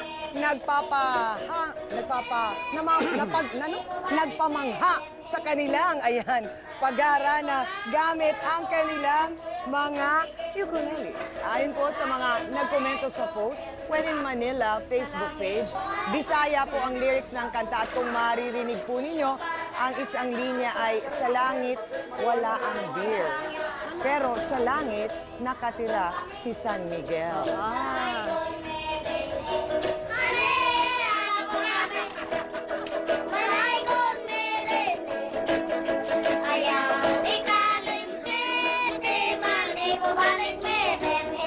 And hey, sa langit, wala ang beer. Pero doon nakatira si San Miguel. Ay, nako. Ayun. Ayos. Yun, oh. Parang araw, mag-guest din kayo dito. Hanapin natin ang mga batang yan. Kasi natin ang mga Cebuano talaga, napakagagaling kumanta. Oo, sa kantahan. Magaling talaga. Sa regional, magaling kumanta. Totoo. Dina Morales, Perita Maayong buntag, Morales. mga igala, mga igsoon. Oo, maayong buntag. 6:16 na nga. Kung akala natin na isang klase lamang ng bulaklak ang punsetsya, aba napakarami rin palang variety nito. Yan naman ang ikakwento sa atin ni Melay. Live sa isang tindahan ng punsetsya, Miss Jensen. Umaga kay ganda sa iyo. Ayan naman. Yes, Ate Madets. Yes, tama yung sinabi natin Madets sa inyo. Meron pala tayong 100 na klase ng poinsettia dito sa King Louis Flowers and Plants. Pero dito sa King Louis Flower and Plants, meron tayong 6 lang. Yung 100 na klase ng poinsettia is buong mundo yon. Alam nyo ba na ang King Louis ay 28 years na silang naghahalamanan sa kanilang business at 20 years na ang kanilang pagpo-poinsettia. Kaya naman, para malaman natin ang mga iba pang informasyon, tawagin natin si Sir Francis Hiner, ang kanilang branch manager dito sa King Louis Flowers and Plants. Umaga kay ganda po, sir. Sir? Umaga kay ganda po. Magandang umaga po. Sir, ano po at ilan pong klase ng poinsettia na makikita dito sa King Louis? At sa ngayon meron kami 4 na variety pero lahat yan ay 6. Kaya lang yung 2 variety, December pa namin ilalabas. Meron kami Freedom Bright Red, Freedom White, meron kami Ice Pants at saka Glitters. Ngayon yung pink at saka white rose. Yung pink saka yung white rose variety by December pa. Bakit po December pa, sir? Kasi late silang magkulay tapos late bloomer? Late siya. Sir, bakit po sa malamig lang sila tumutubo? Napaka-unfair naman nila. Hindi naman. Iba kasi ang quality pagka sa malamig na lugar mo pinatubo. Mas lumulutang yung tunay niyang kulay at saka mas malalaki ang canopy. So kung sa mainit pala po? Kung sa mainit, medyo maputla saka hindi mo makuha yung best quality na hinahanap sa market. So kulang siya ng iron deficiency, parang iron deficiency anemia siya. Sir, bakit dito ba sa Manila, pwede ba siyang mag-bloom? Dito, pwede ba itanim sa Manila? Dito sa Manila, pwede. Ngayon, kung galing ng Baguio, kailangan ma-adapt mo na sa climate dito na mga 3 days bago mo ilabas sa inyong garden. Kailangan, halimbawa, binili nyo sa amin, ilagay nyo muna sa partial shade na mga 3 days para maka-adapt sa climate dito. Then, pwede nyo nang i-display sa garden o kaya pang-decorate sa inyong bahay. Sir, ano po yung tips para po sa tamang pag-aalaga ng poinsettia? Ginawa lang mag-alaga ng poinsettia. Ang una, ang pagdidilig sa lupa lang. Then, huwag lang sisiritan ng hose yung mga kulay nila kasi yun ay mabubulok. So magkano po ang bentahan nito, sir? Nagre-range tayo ng 225 pataas. Yun po yung market, ang natin sa market, presyo. So ibig sabihin, sir, itong pulang ito, pag January, hindi na babalik naman yung green? After January pa yan, baka February, kasi habol pa natin ng Chinese New Year. So ibabalik na naman doon sa Benguet at sa Baguio? Yung mga bumalik sa green, ibabalik ng Baguio, din palalakihin namin para madoble ang presyo. Para madoble ang presyo. So mga January, December, meron naman kayong benta kasi siyempre nag-green na siya. Sino namang... January kasi meron kami naka-schedule, January to February, meron kami mga tamang schedule para mapapula at yung kulay nila mapalabas namin na maganda. Wow! Sir, pwede niyo po i-invite ang ating mga kapamilya para po sa inyong store. October na po, kung mga interesadong mag-decorate ng poinsettia for Christmas, punta lang po kayo sa amin dito sa Quezon City Memorial Center Garden. Tsaka may mga outlet pa kami sa mga mall.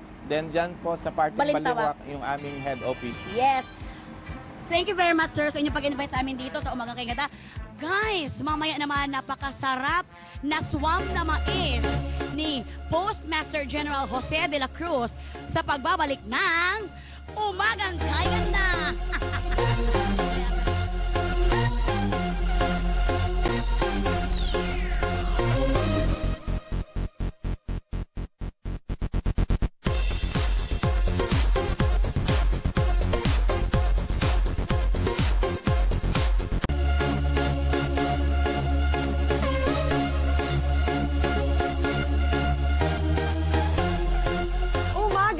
Sarap, mga kapamilya. Naku, mga misis, nag-iisip na po ba kayo ng iyahain mamayang tanghalian para sa inyong pamilya? Naku, tumutok lamang po kayo at narito na ang ating ulam for the day na kung tawagin ay suwam na mais. Espesyal po itong ating iluluto dahil espesyal ang ating bisita, ang ating po magiging reyna ng kusina. Wala pong iba kundi ang Postmaster General na si Miss Josie de la Cruz. Good morning, ma'am. Good morning, Ami. Good morning sa lahat. Una po sa lahat, thank you for waking up so early at talagang magluluto po kayo. Ito pong recipe na suwam na mais ay specialty daw po ninyo sa Bulacan. Oo, kasama yan ng mga pagkain paborito ng Bulakenyo. O paano po ba ito gawin? Simulan na po natin, Ma'am Josie. Okay. So ito medyo lalakasan ko lang yung ating apoy. Nilagyan na po namin ng konting mantika yan.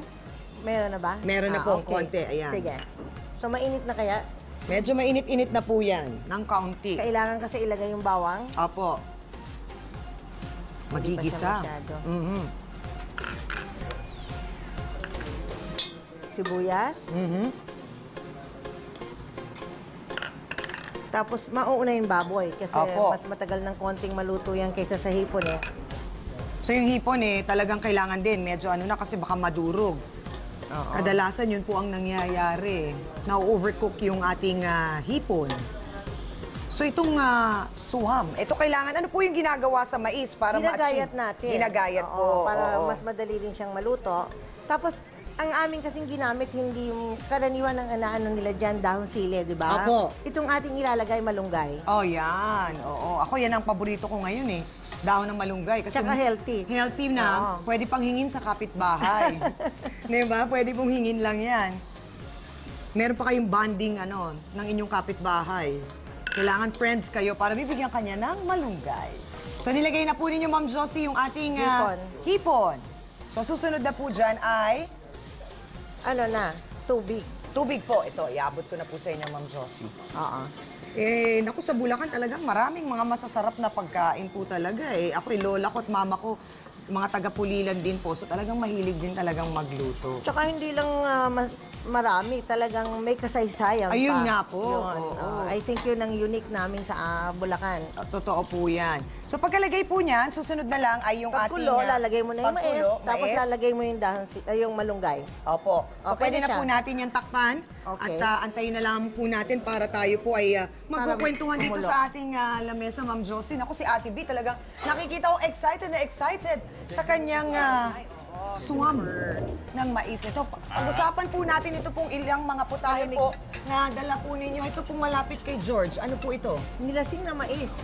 Ay, ito, nilasing na mangga. Sorry. Nilasing na mangga. Hindi ba ito buro? Kaiba ang buro sa amin sa Bulacan may serbesa. Ito po paboritong ito yung mga dala nyo, paboritong paborito pagkain ng ng mga mga bayani bayani. yan. Oo. So, ito po yun, inunan natin yung nilasing na mangga. Sa dulo, parang bulig yun Pinalundag na bulig. Pinalundag. Buti na Paborito uli yan yun, ni nung lumundag. Marcelo H. Del Pilar. Favorite niya yun. Ay, pinalundag ko sa kawali yan. Tapos ito naman po. Ito, nilagang manok na puti na may asparagus. Paborito naman niya ni Aguinaldo. Naku. Bukod po dito sa mga masasarap na pagkain po na dala ninyo, meron din kayong magandang balita na dala para sa ating mga kapamilya. Ano po ba itong Second National Letter Writing Day na lalahukan po ng mga 100,000 students all over the Philippines? Bukas kasi ay World Postal Day. Yes. Kaya sa buong daigdig talaga may kampanya para hikayatin lalo na ang mga kabataan na sumulat uli. Kami sa lahat ng mga SM Mall sa Pilipinas, meron tayong gano'n, no? On the spot, nagagawa sila ng kanilang sulat. May dinidistribute kaming postcard. Diyan sila susulat, may selyo. 10 piso yung selyo, they can mail it. It will go anywhere in the world. Apo. So, subsidized na namin siya. At pag sumulat yung mga bata, bibigyan namin sila ng isang raffle ticket. May premyo. Yes. Yung raffle ticket na yon, pwedeng manalo bawat area, isang 5,000 piso, 2 3,000 piso, 3 2,000 piso, at 5 1,000 piso. Pag nanalo yung bata, pati teacher panalo. May premyo din. Tapos may national draw, 30,000 naman ang panalo ng bata at ng teacher. Aba, hanggang kailan po itong event na ito? Launching siya bukas. Tapos it will go for 1 whole year. Gusto ko yun. Kaso pang estudyante lang. Ito hindi, pwedeng-pwede ka, Ate B, ayan. Sumulat ka na. Di ba? 10 piso. Iba pa rin talaga yung ako, gusto ko pag may package ako from the post office o maglalagyan ako ng sulat. kahit na luma yung post office. Okay pa rin. Naku, Ma'am Josie, maraming salamat po. O yan na, yung mga bata, kailangan sumulat sila ng sumulat pa. Oo, tsaka kasi alam mo ang dream namin, magkaroon ng Guinness World of Records. Ayun. Pinakamaraming simultaneous na susulat ng mga kabataan. Kung hindi man ngayong taon na to, sana sa isang taon ma-achieve namin. Ma-achieve natin yan. Ayan po mga kapamilya, ha? Sabi nga, kahit nasa modernong panahon na tayo, ipapaalala pa rin natin sa ating mga anak yung kahalagahan ng pagsusulat at kung paano ito ipinapadala. Kasi nga naman noon, hindi pa uso ang cellphone. Hindi ba? Email. Email. Oo, yung mga chat at social media. Susulat naman talaga ang ating way of communication talaga sa ating mga minamahal. Kaya nga ang tanong bakit sinulat ni Rizal ang No Limit ang Ayun. Bakit? Wala pang computer nun. Kailangan niya isulat talaga.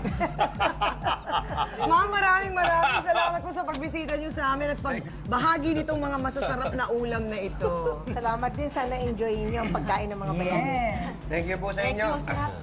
Si George Carreño, ang dami napasagot sa love letter. Love letter. Magaling sa kulak. Balik ka naman sa Yan pala ang ano mo. Kumain kayo dyan. Mamaya po sa ating punto por punto, mga kapamilya, pag-usapan po natin ang pagbisita ng mga miyembro ng media at kinatawan ng Ombudsman sa bahay sa Nueva Ecija ni PNP Director General Alan Purisima. Kasama po ang pagbisitang ito sa isinasagawang lifestyle check sa hepe ng PNP. Ang sabi po ng Malacanang, tiwala pa rin sila sa kakayanan ni Purisima at hindi pinoprotektahan ng Pangulo ang hepe ng PNP na naharap po sa kasong graft at plunder sa Ombudsman. Ang ating pong katanungan, naniniwala ba kayong may kahihinatnan ang lifestyle check kay General Purisima? Makasali po sa aming usapan, mag-post po na yung mga tanong at komento sa aming Facebook account o isend po yung mga tanong o reaksyon sa 2331 para sa mga Globe at Suncell subscribers. Ito, Ariel, mag-text ka na. 231 naman para sa Smart at Talk and Text subscribers. Ganda ng tawa ni Tito Ariel. Narito na ang una at pangalawang clue o piraso ng larawan ng ating celebrity sa ating Kuha ba ito? Yan. Yan. Kilala niyo ba kung sino yan? Abangan kung kailan pwedeng mag-text para manalo ng aming sangkaterbang pa-premyo. At pagkatapos po natin lantakan itong masarap na suwam, isang panghimaga sa kaisarap naman ang ating titikman. Ito po yung leche flan. May iba't ibang flavor sa pagbabalik po yan ng Umagang kay Ganda.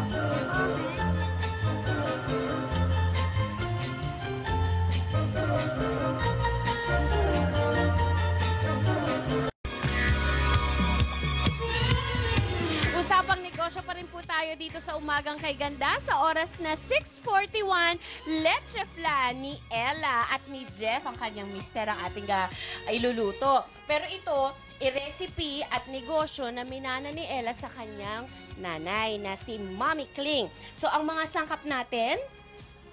Evaporated milk, condensed, egg yolks, and caramelized sugar. Ayun. So, itong si Jeff, sige lang gawa. Sige, gawa ka lang, Jeff. So, pagsasama-samahin lang natin ang mga ingredients na nabanggit mo, Ella. Pagkatapos, papasingawan, mga gaano katagal? Mga 40 to 45 minutes. 40 to 45 minutes. Ang ginagawa ho ni Jeff ay ang pagtunaw ng asukal. Diba? Dapat may technique dyan, May diba? technique at saka dapat natatouch na yung mga gilid ng llanera. Bakit? Para talagang yung lasa, yung caramel, talagang pumapasok dun sa gilid. Dito, sa dami ng itlog na ginagamit natin, which is about 8 eggs, ilang llanera ng leche flan na magagawa? Mga 4 lang po. 4 lamang. Pagkatapos, ito siguro pambahay. Pambahay lang. So sa halagang less than 1,000 pesos, mga 900 plus, pwede tayo makagawa ng ilang llanera ng leche flan nun? Mga 8 pieces. Mga 8. Opo. Pero, may sinasabi ka, Ella, kanina na mas maraming leche flan na gagawin, mas mababawi ang puhunan, mas kikita. Opo. Tama? Bakit? Kaya kailangan gagamit tayo ng mas malaking lutuan para yung tubo talagang ma-enjoy. Opo. So, ibig sabihin, hindi ako pwedeng small scale lang. Hindi pwede. Kasi kagaya sa amin, hindi kami gumagamit ng murang gatas. Oo. So talagang mamahalin lahat. Oo. Pati yung itlog nyo, Opo. kakam nyo, organic. Organic. Ano? Opo. Pagkatapos, malaking steamer din na ginagamit Malaki. ninyo. So, mga gaano kalaki yung large, medium scale na sinasabi mo? Mga gaano ang puhunan na pwede kong i-prepare for a leche flan negosyo? For a starter, pwede na rin po ang mga nasa 900 pesos. 900? Hindi 8 lang yun eh. 8 lang so, po yung, yun. yung ma-enjoy ko yung puhunan? Mga kasama na yung steamer. Oo, Mga lahat. Pati 3,000. mga 3,000. 3,000 ingredients kasama ang gamit. Medyo makikita, ma-enjoy nyo na yung kita. Opo. Ngayon, meron kayong iba-ibang flavors, di ba, Ella? So, kailan nilalagay yung iba-ibang flavors sa leche flan? Basta nagawa na yung mixture, pwede nang lagyan ng flavor. Ayun. Pagkatapos, ito'y medyo madaling masira di ba? Ay, hindi po. Ang leche flan? Ay, hindi po. Talaga? O, Kasi paano? ang Paano office mate gagawin? ko po, naiwan niya sa isang room na walang aircon. Oh. Nagtagal pa po siya ng 4 hours. Wow! Pag naka-ref naman po, masarap na masarap pa rin siya ng mga 2 weeks. 2 weeks? Kaya pa rin po ng 3 weeks. Kaso, dinadala mo yan sa opisina mo, di ba? Araw-araw po. Hindi ba hassle ang pagbibitbit? Hindi naman po, nasanay na. Ito pa isang diskarte nito si Ella. Ang mga pagbebenta ng leche flan sa resellers. Malaking tulong yun, ano? Opo, kasi hindi na ako nagpapagod na isa-isa. Oo. At least sila bulk orders, so mas maganda yung kita. At syempre, tulungan ng mag-asawa. Opo. Maraming salamat, Jeff. Maraming salamat, Thank you po. Ella. Mamaya, more tips tungkol sa leche flan negosyo sa aming pagbabalik. Dito muna tayo sa studio, maki-halumilo. Maraming salamat, Tita Winnie. Ikain mo na lang kami, ha? Narito na yung huling clue para mahulaan nyo kung sino ang ating featured celebrity. Kuha nyo na ba? I-text ang UKG space inyong sagot at ipadala sa 2366 at tiyak, kuha mo itong aming sangkaterbang papremyo. At pagkatapos nating magpakabundat ng sandamakmak na pagkain dito sa studio, ipagpag natin yan at magpapawis-pawis tayo mamaya. Gamit itong bagong exercise machine. Kaya pala ang likod mo habang kumakain. Oo may action yun Pambawi. Sa pagbabalik ng Umagang Kay Ganda. Pwede pala yun habang kumakain nag-exercise.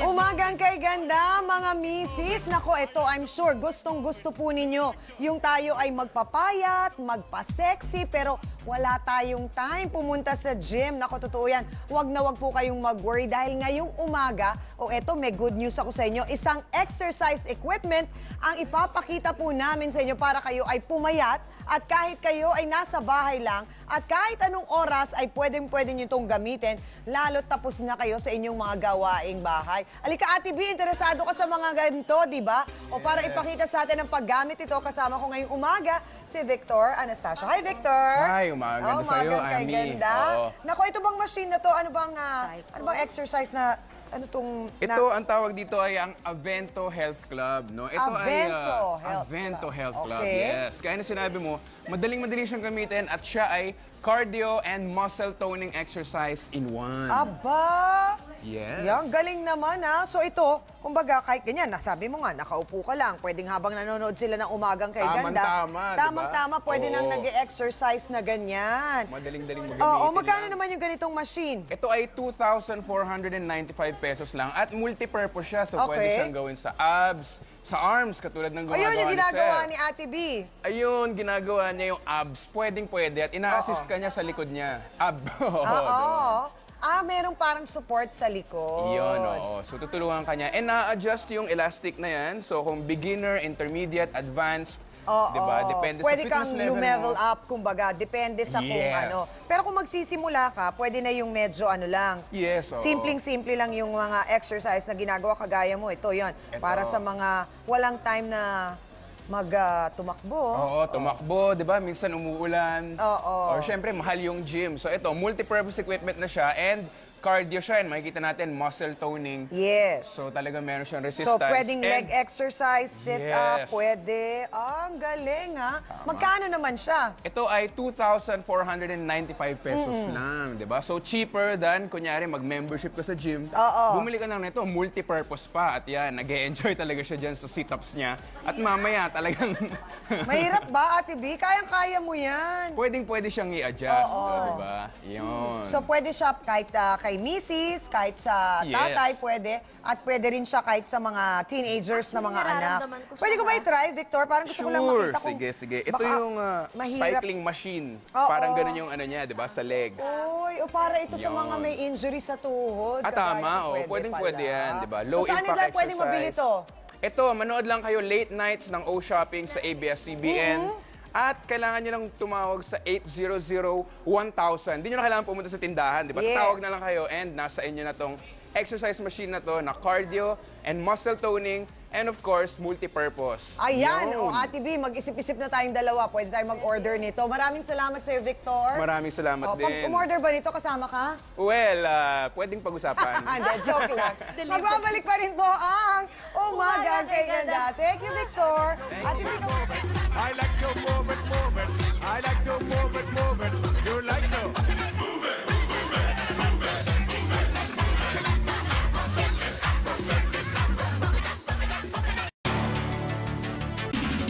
Nagbabalik po ang Umagang Kay Ganda. Oras po natin, alas 7 ng umaga. Isa ng super typhoon ang Bagyong Ompong. Sa pinakahuling monitoring po ng Pag-asa, nasa 1,161 kilometers ito ng silangan po yan ng Tuguegarao. May lakas itong 215 kilometers per hour sa may gitna at pagbugsong 250 kilometers per hour. Kaunti na lamang nga ay halos kasing lakas na ito ang Bagyong Yolanda. Ano po? Pero yung good news po para sa atin, itinuturing bang pinakamalakas sa bagyo ngayong taon si Ompong ay masyado itong malayo para magkaroon ng direktang epekto dito po sa ating bansa. At sa pag-usad dito sa direksyong west-northwest sa bilis na 17 kilometers per hour, hindi inaasahang tatama sa lupa ang bagyo. Pero nang dahil pa rin sa Intertropical Convergence Zone na nakapaibabaw naman sa Mindanao ay magiging maulap at makakaranas ng mahina hanggang katamtamang ulan dito po sa Metro Manila. Medyo naambon na po dito, no? Base sa Weather Central dito po sa Quezon City, sa mga oras na ito ay mataas ang posibilidad ng pag-ulan. At this very moment talaga, nag-ambon na ng konti na bahagyang bababa naman, dakong tanghali at muling tataas pagdating naman ng hapon. Sa Malabon, may 80% chance of rain mula alas 6 ng umaga hanggang alas 10. Papalo naman yan hanggang 100% sa hapon.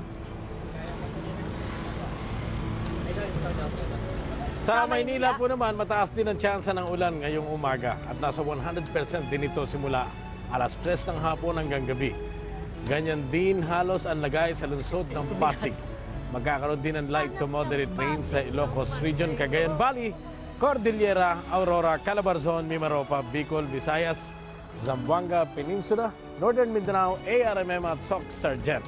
Posible namang magkaroon ng isolated rain sa natitirang bahagi ng bansa. Samantala, kung hindi po magbabago ang direksyon at bilis, inaasang lalabas ng Philippine Area of Responsibility ang Bagyong Ompong sa Biyernes o kaya ay Saturday. Uy, marami na residente nagkakasakit sa mga evacuation centers. 60 na kasi ang mga evacuee, kaya mabilis nagkakahawaan ng iba't ibang sakit. Live mula Legazpi City, si Eric Baldo magbabalita. Eric, doble kahit sila Dr. Rempilio ngayon para sa mga may sakit. Tama nga dyan, George. Nakatutok nga ngayon ang mga health officials sa mga evacuation centers. Bawat evacuation center may nakaabang na mga medical team para umagapay sa mga evacuee. 400 hanggang 500 pasyente ang kumukonsulta sa mga doktor sa evacuation center araw-araw. Ang kalimitang reklamo, ubo, sipon at lagnat. Nagpulong na rin ang Health at Nutrition Cluster ng Albay para tugunan ang mga pangangailangan sa evacuation centers, lalo na ang mga palikuran. Patuloy naman ang pagbabantay ng militar sa permanent danger zone. Pero may mangilan-ngilan pa rin na nakakalusot para balikan ang kanilang kabuhayan. Gaya ng 3 lalaki na nasita ng mga sundalo matapos pumasok sa permanent danger zone. Katwiran nila bumalik sila doon para gumawa ng ng kopra at uling para may mabenta. George, sa ngayon wala pa rin katiyakan kung kailan sasabog ang bulkan pero patuloy pa rin ang volcanic activities gaya ng pamamaga sa ibabang bahagi ng bulkan, mga pagyanig at rockfall events. George? Maray na agad. Maraming salamat, Eric Baldo.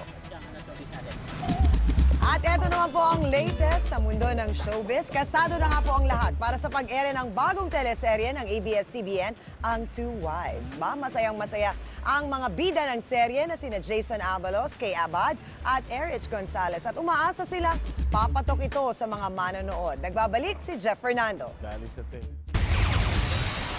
Masayang humarap sa media sina Erich Gonzalez, Kay Abad at Jason Abalos sa launching ng teleseryeng Two Wives na bago nga abangan sa primetime ng ABS-CBN simula sa October 13. Bago tanungin ang mga bida, ipinakita muna ang ilang may init na eksena ng Two Wives na hango sa sikat na Korean novela na napanood sa ABS-CBN noong 2012. Pero sa loob po, ganun na rin yun. And imposible hindi, dahil ako pagod na! Pagod na ako! Nagpapasalamat sina Jason Abalos na gaganap bilang Victor at Kay Abad na gaganap bilang Yvonne sa papel na itinuturing nilang biggest break sa kanilang career. Hindi ko ibibigay ang alal na hindi. Una-una kasi nasanay nga ako sa mga support roles na, di ba? Ito talaga yung kailangan tanggapin, kailangan ng embrace na kung yung ABS-CBN nga naniniwala na ito ako, di ba? Ako rin. Kailangan ko na rin isipin na ito talaga ako. Ay, grabe, hanggang ngayon hindi ako makapaniwala. Hindi ka na-inep? Hindi, never ako na-inep. Oo. Masaya ako lagi sa ginagawa ko. Sa binibigay ng ABS, masaya ako palagi. Nagpapasalamat lang ako na ito na siya. Ito na yung biggest break. Kung namatay ang pagkatao mo dito, ako karangalan. Pare-pareho lang tayo. Si Erich Gonzalez naman nagaganap sa papel na Janine. Nilinaw ang issue na tinanggihan niya raw ang papel. Hindi po tinanggihan kasi parang nung time na in-offer sa akin to, nung present sa akin yung story, aalis po ako papuntang Europe. Matagal na pong naplano yun, 2 years ago pa. So sabi ko parang malabo kasi magsa-start na daw po. And bilis ng pangyayari, so sabi ko, kung para sa akin talaga to, then, di ba? And then, yun nga, Ma'am Charo said na we want you to do it. Kahit ano pang sabihin mo, akin siya. Dahil akong huling minahal niya. Sa mata ng tao at sa mata ng Diyos, ako pa rin ang nauna. Isaksak mo yun sa baga mo. Papalit ang Two Wives sa sana bukas pa ang kahapon na magtatapos na ngayong October 10. Jeff Fernando, ABS-CBN News. Siguradong aabangan ito ng ating mga kapamilya. The Two Wives. Oo, ibang kwento naman yan. Pagkatapos ng legal wife dati. Oo. Abangan nila yan. Ayos. Masalimuot ang mga... Maiipit na naman kami ng hindi. Huwag kang mag-alala. Speaking of Tunying. Oo, speaking of Tunying, ito, punto por punto na po tayo kasama si Kato Nyinga sa pagbabalik ng Umagang Kay Ganda. Umagang Kay Ganda.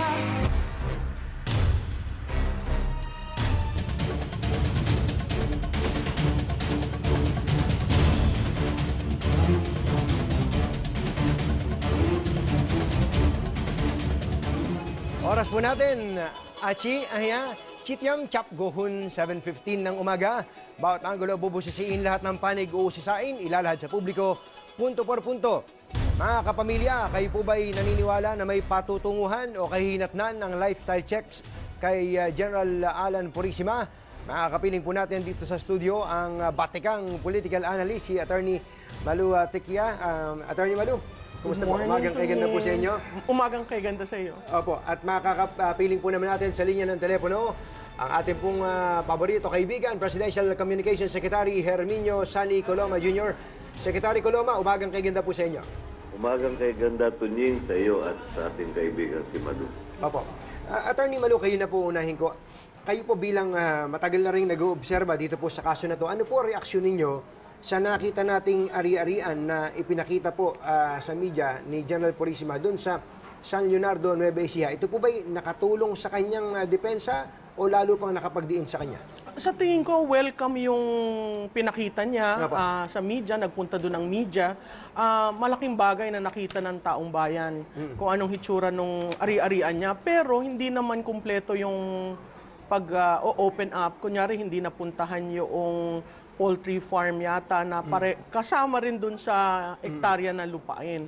Sana yung effort na pagpapahayag, pagpapakita, ginawa ng kabuuan para na nakita ng tao, isang beses lang, totoo naman pala, pwede naman palang ma-explain. Kasi hanggat hindi mo pinapakita yung kabuuan, may pagdududa ka pa rin. Opo. Kung sa bagay, ang pagkakaalam ko po, yung poultry naman ay sa ibang lugar. Ito po yung San Leonardo, yung poultry po ay sa Cabanatuan. Kaya po siguro hinahanap ninyo yun. Pero doon po sa uri ng bahay, kasi ang pinag-uusapan dito nung mga nakaraang araw, hindi ito mansyon, ito yung ordinaryong bahay. Ano pong reaksyon? Sa tingin ko, makakwalify mo yung mansyon. Kasi ang ordinaryong bahay sa Pilipinas, yung nipa hut, or sementado na 2 bedrooms. So kung titingnan mo yung kabuuan ng kanyang properties, hindi nga siya Forbes Park, pero hindi naman siya tondo. So hindi rin naman siya middle income kasi pag pumunta ka sa middle income houses, hindi mo makikita yung mga ganyan.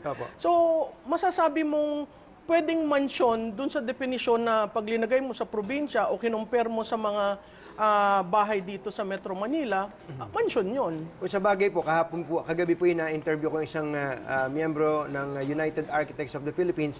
Ang sabi niya naman, hindi ito mansyon, pero ito po yung villa. Oo, yan. Villa, Tama at yun hindi po ito ordinaryo. Pero ang isa po bang, well, in fairness naman kay General Purisima, siya po naman ay hindi ordinaryong empleyado ng gobyerno, tingin nyo, he can afford naman yung siguro na makapagpatayo ng ganito. Ano tingin niyo? Kailangan kasing establish muna yung sa SALN niya. Kung saan nanggaling yung mga pondo na pinagpatayo ng bahay.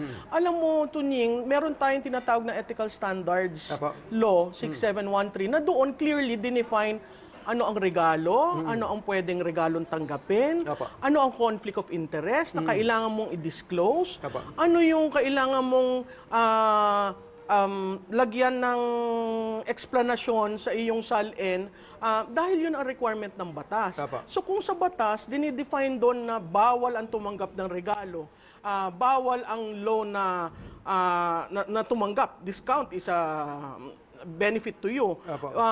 Kailangan mong i-disclose yun. Clearly, at may penalty clause sa 6713. So napakahalaga na hindi lamang kasi ang nangyari, magkakaroon ng lifestyle check dahil naungkat. Dapat yung lifestyle check na siguro nagsimula nung umpisa pa lamang bago siya nanumbrahan bilang Chief PNP. At yung process ng lifestyle check dapat periodic. Para makikita ng taong bayan, oo, tuwid na daan ito. Okay. Kausapin po natin si Secretary Coloma. Secretary Coloma, ang lagi pong naipipintas sa pamahalaan dito, para daw pong idinidepensa ng gobyerno ang baluktot. Ano po ba talaga ang stand ng Pangulo in so far as General Purisima's case is concerned? Nang dumating po ang Pangulo mula sa paglalakbay, ay pinatawag po si General Purisima dahil nga po sa mga nalathalang paratang laban sa kanya at yung kanyang hindi pagdalo sa hearing ng Senate Committee na pinamumunuan ni Senator Grace Poe. Kaya naman po, nung siya ay nakipagkita sa Pangulo, hiningan po siya ng paliwanag hinggil sa mga isyung lumutang laban sa kanya. At yan po ang ginawa ng Pangulo. Humingi po ng paliwanag kay General Purisima para po maalam kung ano po ang estado ng mga paratang laban sa kanya. Yung po bang, alimbawa po, yung sa bahay po, actually hindi naman po ito yung tirahan niya talaga, rest house lang po ito, o pahingahan o puntahan tuwing weekend siguro. Dito po ba'y kumbinsido kayo sa kanya pong explanation? Ang batayang prinsipyo natin dito, Tunying, katulad ng inilahad ni Malu, ay yung kahalagahan na kung ano ang dineklara mo sa iyong Statement of Assets, Liabilities, and Net Worth. Ito ay makatotohanan at mapapatunayan na ito ay galing sa mga lawful sources. At ito ay pwedeng panindigan batay nga sa iyong katayuan bilang isang opisyal. Yan lang naman po ang importante, yung prinsipyo ng accountability of public officials. At yun din po ang pamantayan ng ating Pangulo. Wala pong exempted doon sa principle of accountability.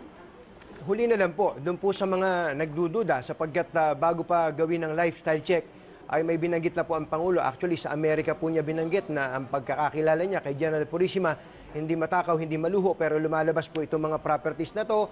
May diskwentong mahigit 2 milyon sa isang purchase na isang SUV. Ano po ang garantyang kaya niyong bitawan sa mga mamamayan na ang proseso po ay hindi pakikialaman ng Pangulo, hindi lang po dun sa lifestyle check sa DILG, kundi pati po sa Ombudsman. Kahit kaibigan po niya ng matagal na, ito si General Purisima. Go ahead po. Mismo pong ang ating ombudsman, si Justice Morales, ay nagdeklara na kanilang isinasagawa yung karampatang lifestyle check. At batid naman po natin, meron na rin nagsampa ng formal complaint sa Office of the Ombudsman at talaga naman po kinikilala po at ginagalang ng ehekutibo ang pagiging independente ng ating ombudsman. Kaya makatitiyak po mga mamamayan na hindi po hahadlangan ang mga prosesong legal. Maraming salamat po, Secretary Coloma, at umagang kay ganda po sa inyo, sir. Attorney Malu, hindi po ilang beses nating narinig ang depensa po ng Pangulo kay General Purisima. Paano po ito makakaapekto sa mga gumugulong na proseso? Napakahalaga kasing maging neutral ang Pangulo dahil appointee mo yon. So, kung ako, sana mas magandang himukin niya na i-make public yung salin, i-make public ang kanyang tax declaration sa lupa, pagbabayad ng amilyar, at saka sa kanyang income. Yun kasi yung hingi ng bayan, yung, lalo na yung sa FOI. Kung tayo may FOI, hindi natin hihingin sa gobyerno itong mga ito. Magiging public. Ang media magkakaroon ng ngipin to really go after anomalies. So napakahalaga na makitaan natin ang Pangulo na maging neutral dito sa bagay-bagay na ito kasi nahusgahan na eh. Tama yung sinabi mo, nasa Amerika pa lang siya, hindi pa niya nakakausap. Meron na siyang sinabi na ang pagkaalam ko. So based on a relationship na really went several years ago, napakahalaga na makitang neutral siya sa proseso. Ano po ba gusto niyo maging ending dito? Ang akin, maging accountable si General Purisima. Kasi yung posisyon ng Chief PNP, napakataas yan. Ikaw ang, you lead people, you lead an organization. Ikaw ang in charge sa peace and order ng bansa. Napakahalaga na makitaan ka, na malinis ka, accountable ka sa iyong ginawa, at hindi ka tumatanggap ng discount. O meron kang ma-justify na, oo, ito naman palang pinagpatayo ay galing sa kita ng several years ago. Madali yun eh. Yung discount ang nahihirapan ako. Medyo mabigat po yan dahil almost 4 million, 3.5 million daw yung Prado. At saka wala nagbibigay ng discount na ganun. Presidente na ng Toyota ang kailangan mong kausap para... Wala. Naaapi po ba si General Purisima sa media, tingin niyo? Hindi naman. Kasi kontrolado niya yung press conference eh. Diba? Ang naaapi, hindi mo kinokontrol yung press conference. Kayo naman ay sumama sa kanya, tiningnan niyo yung bahay, wala namang pagbatikos. Ang nangyari, nakita lamang natin na yung aerial shot, pareho sa ground shot. Maraming salamat po, Attorney Malu. Mabuhay po kayo. Maraming salamat po niyo. Mga kapamilya, nung pahong isang taon pa namin kinokontak si General Purisima, pero ayaw po talaga niya kaming kausapin. Ayaw niya ng pogi. Ang ating pong katanungan, kayo po ba'y naniniwala na may kahihinatnan ang lifestyle check kay General Purisima? Ang nagsabi ng oo, naniniwala kami may kahihinatnan ito. Nako, 18%. At ang nagsabing hindi, 82%. Mga kapamilya, didiretsuhin ko na po. Baka nahihiya si Attorney Malu dito. Hindi ko po malaman hanggang ngayon kung saan kumuha ng makapal na muka ang ilang opisyal ng pamahalaan at patuloy na iniinsulto ang katalinuhan ng mamamayan. Yung bang huli na, lumulusot pa. Akala yata nila puro engot ng mga tao para hindi makita ang nagdudumilat na katotohanan na pinipilit nilang palitawing kasinungalingan. Alam po ba ninyo, nung nagpunta ang media noong Lunes sa San Leonardo, Nueva Ecija, ang spin po ng kampo ni General Purisima, dapat daw po na maghingi ng sorry ang ABS-CBN dahil mali daw po ang report ng ABS-CBN. Hello? Ang totoo po nun, nung pinapasok po yung media sa kanyang ordinaryong bahay, ang hiling pa nila, dapat raw tigilan ng usapin. Ano po ba inyong napatunayan nang makita po namin ang labas at loob ng inyong mag-aarang bakuran? Para po kayong nasa komunay na bawat galaw ninyo, lumulubog ang inyong katawan.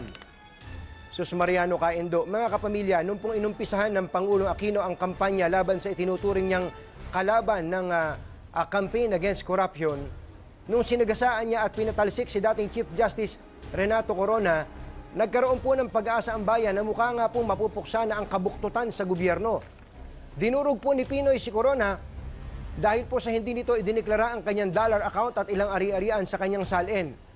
At ngayong todo suporta siya sa kanyang kaibigan at kabarilan, malinaw pa po sa sikat ng araw, dalawa ang pamantayan na ginagamit ng gobyerno. Depende po sa taong inaakusahan.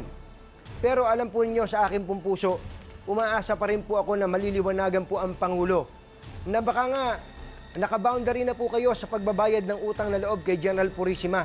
Yung maging Chief PNP siya, sulit na po ang kanya pong itinayang buhay sa inyo na sinasabing tinatanaw po yung utang na loob noong 1986 at 87.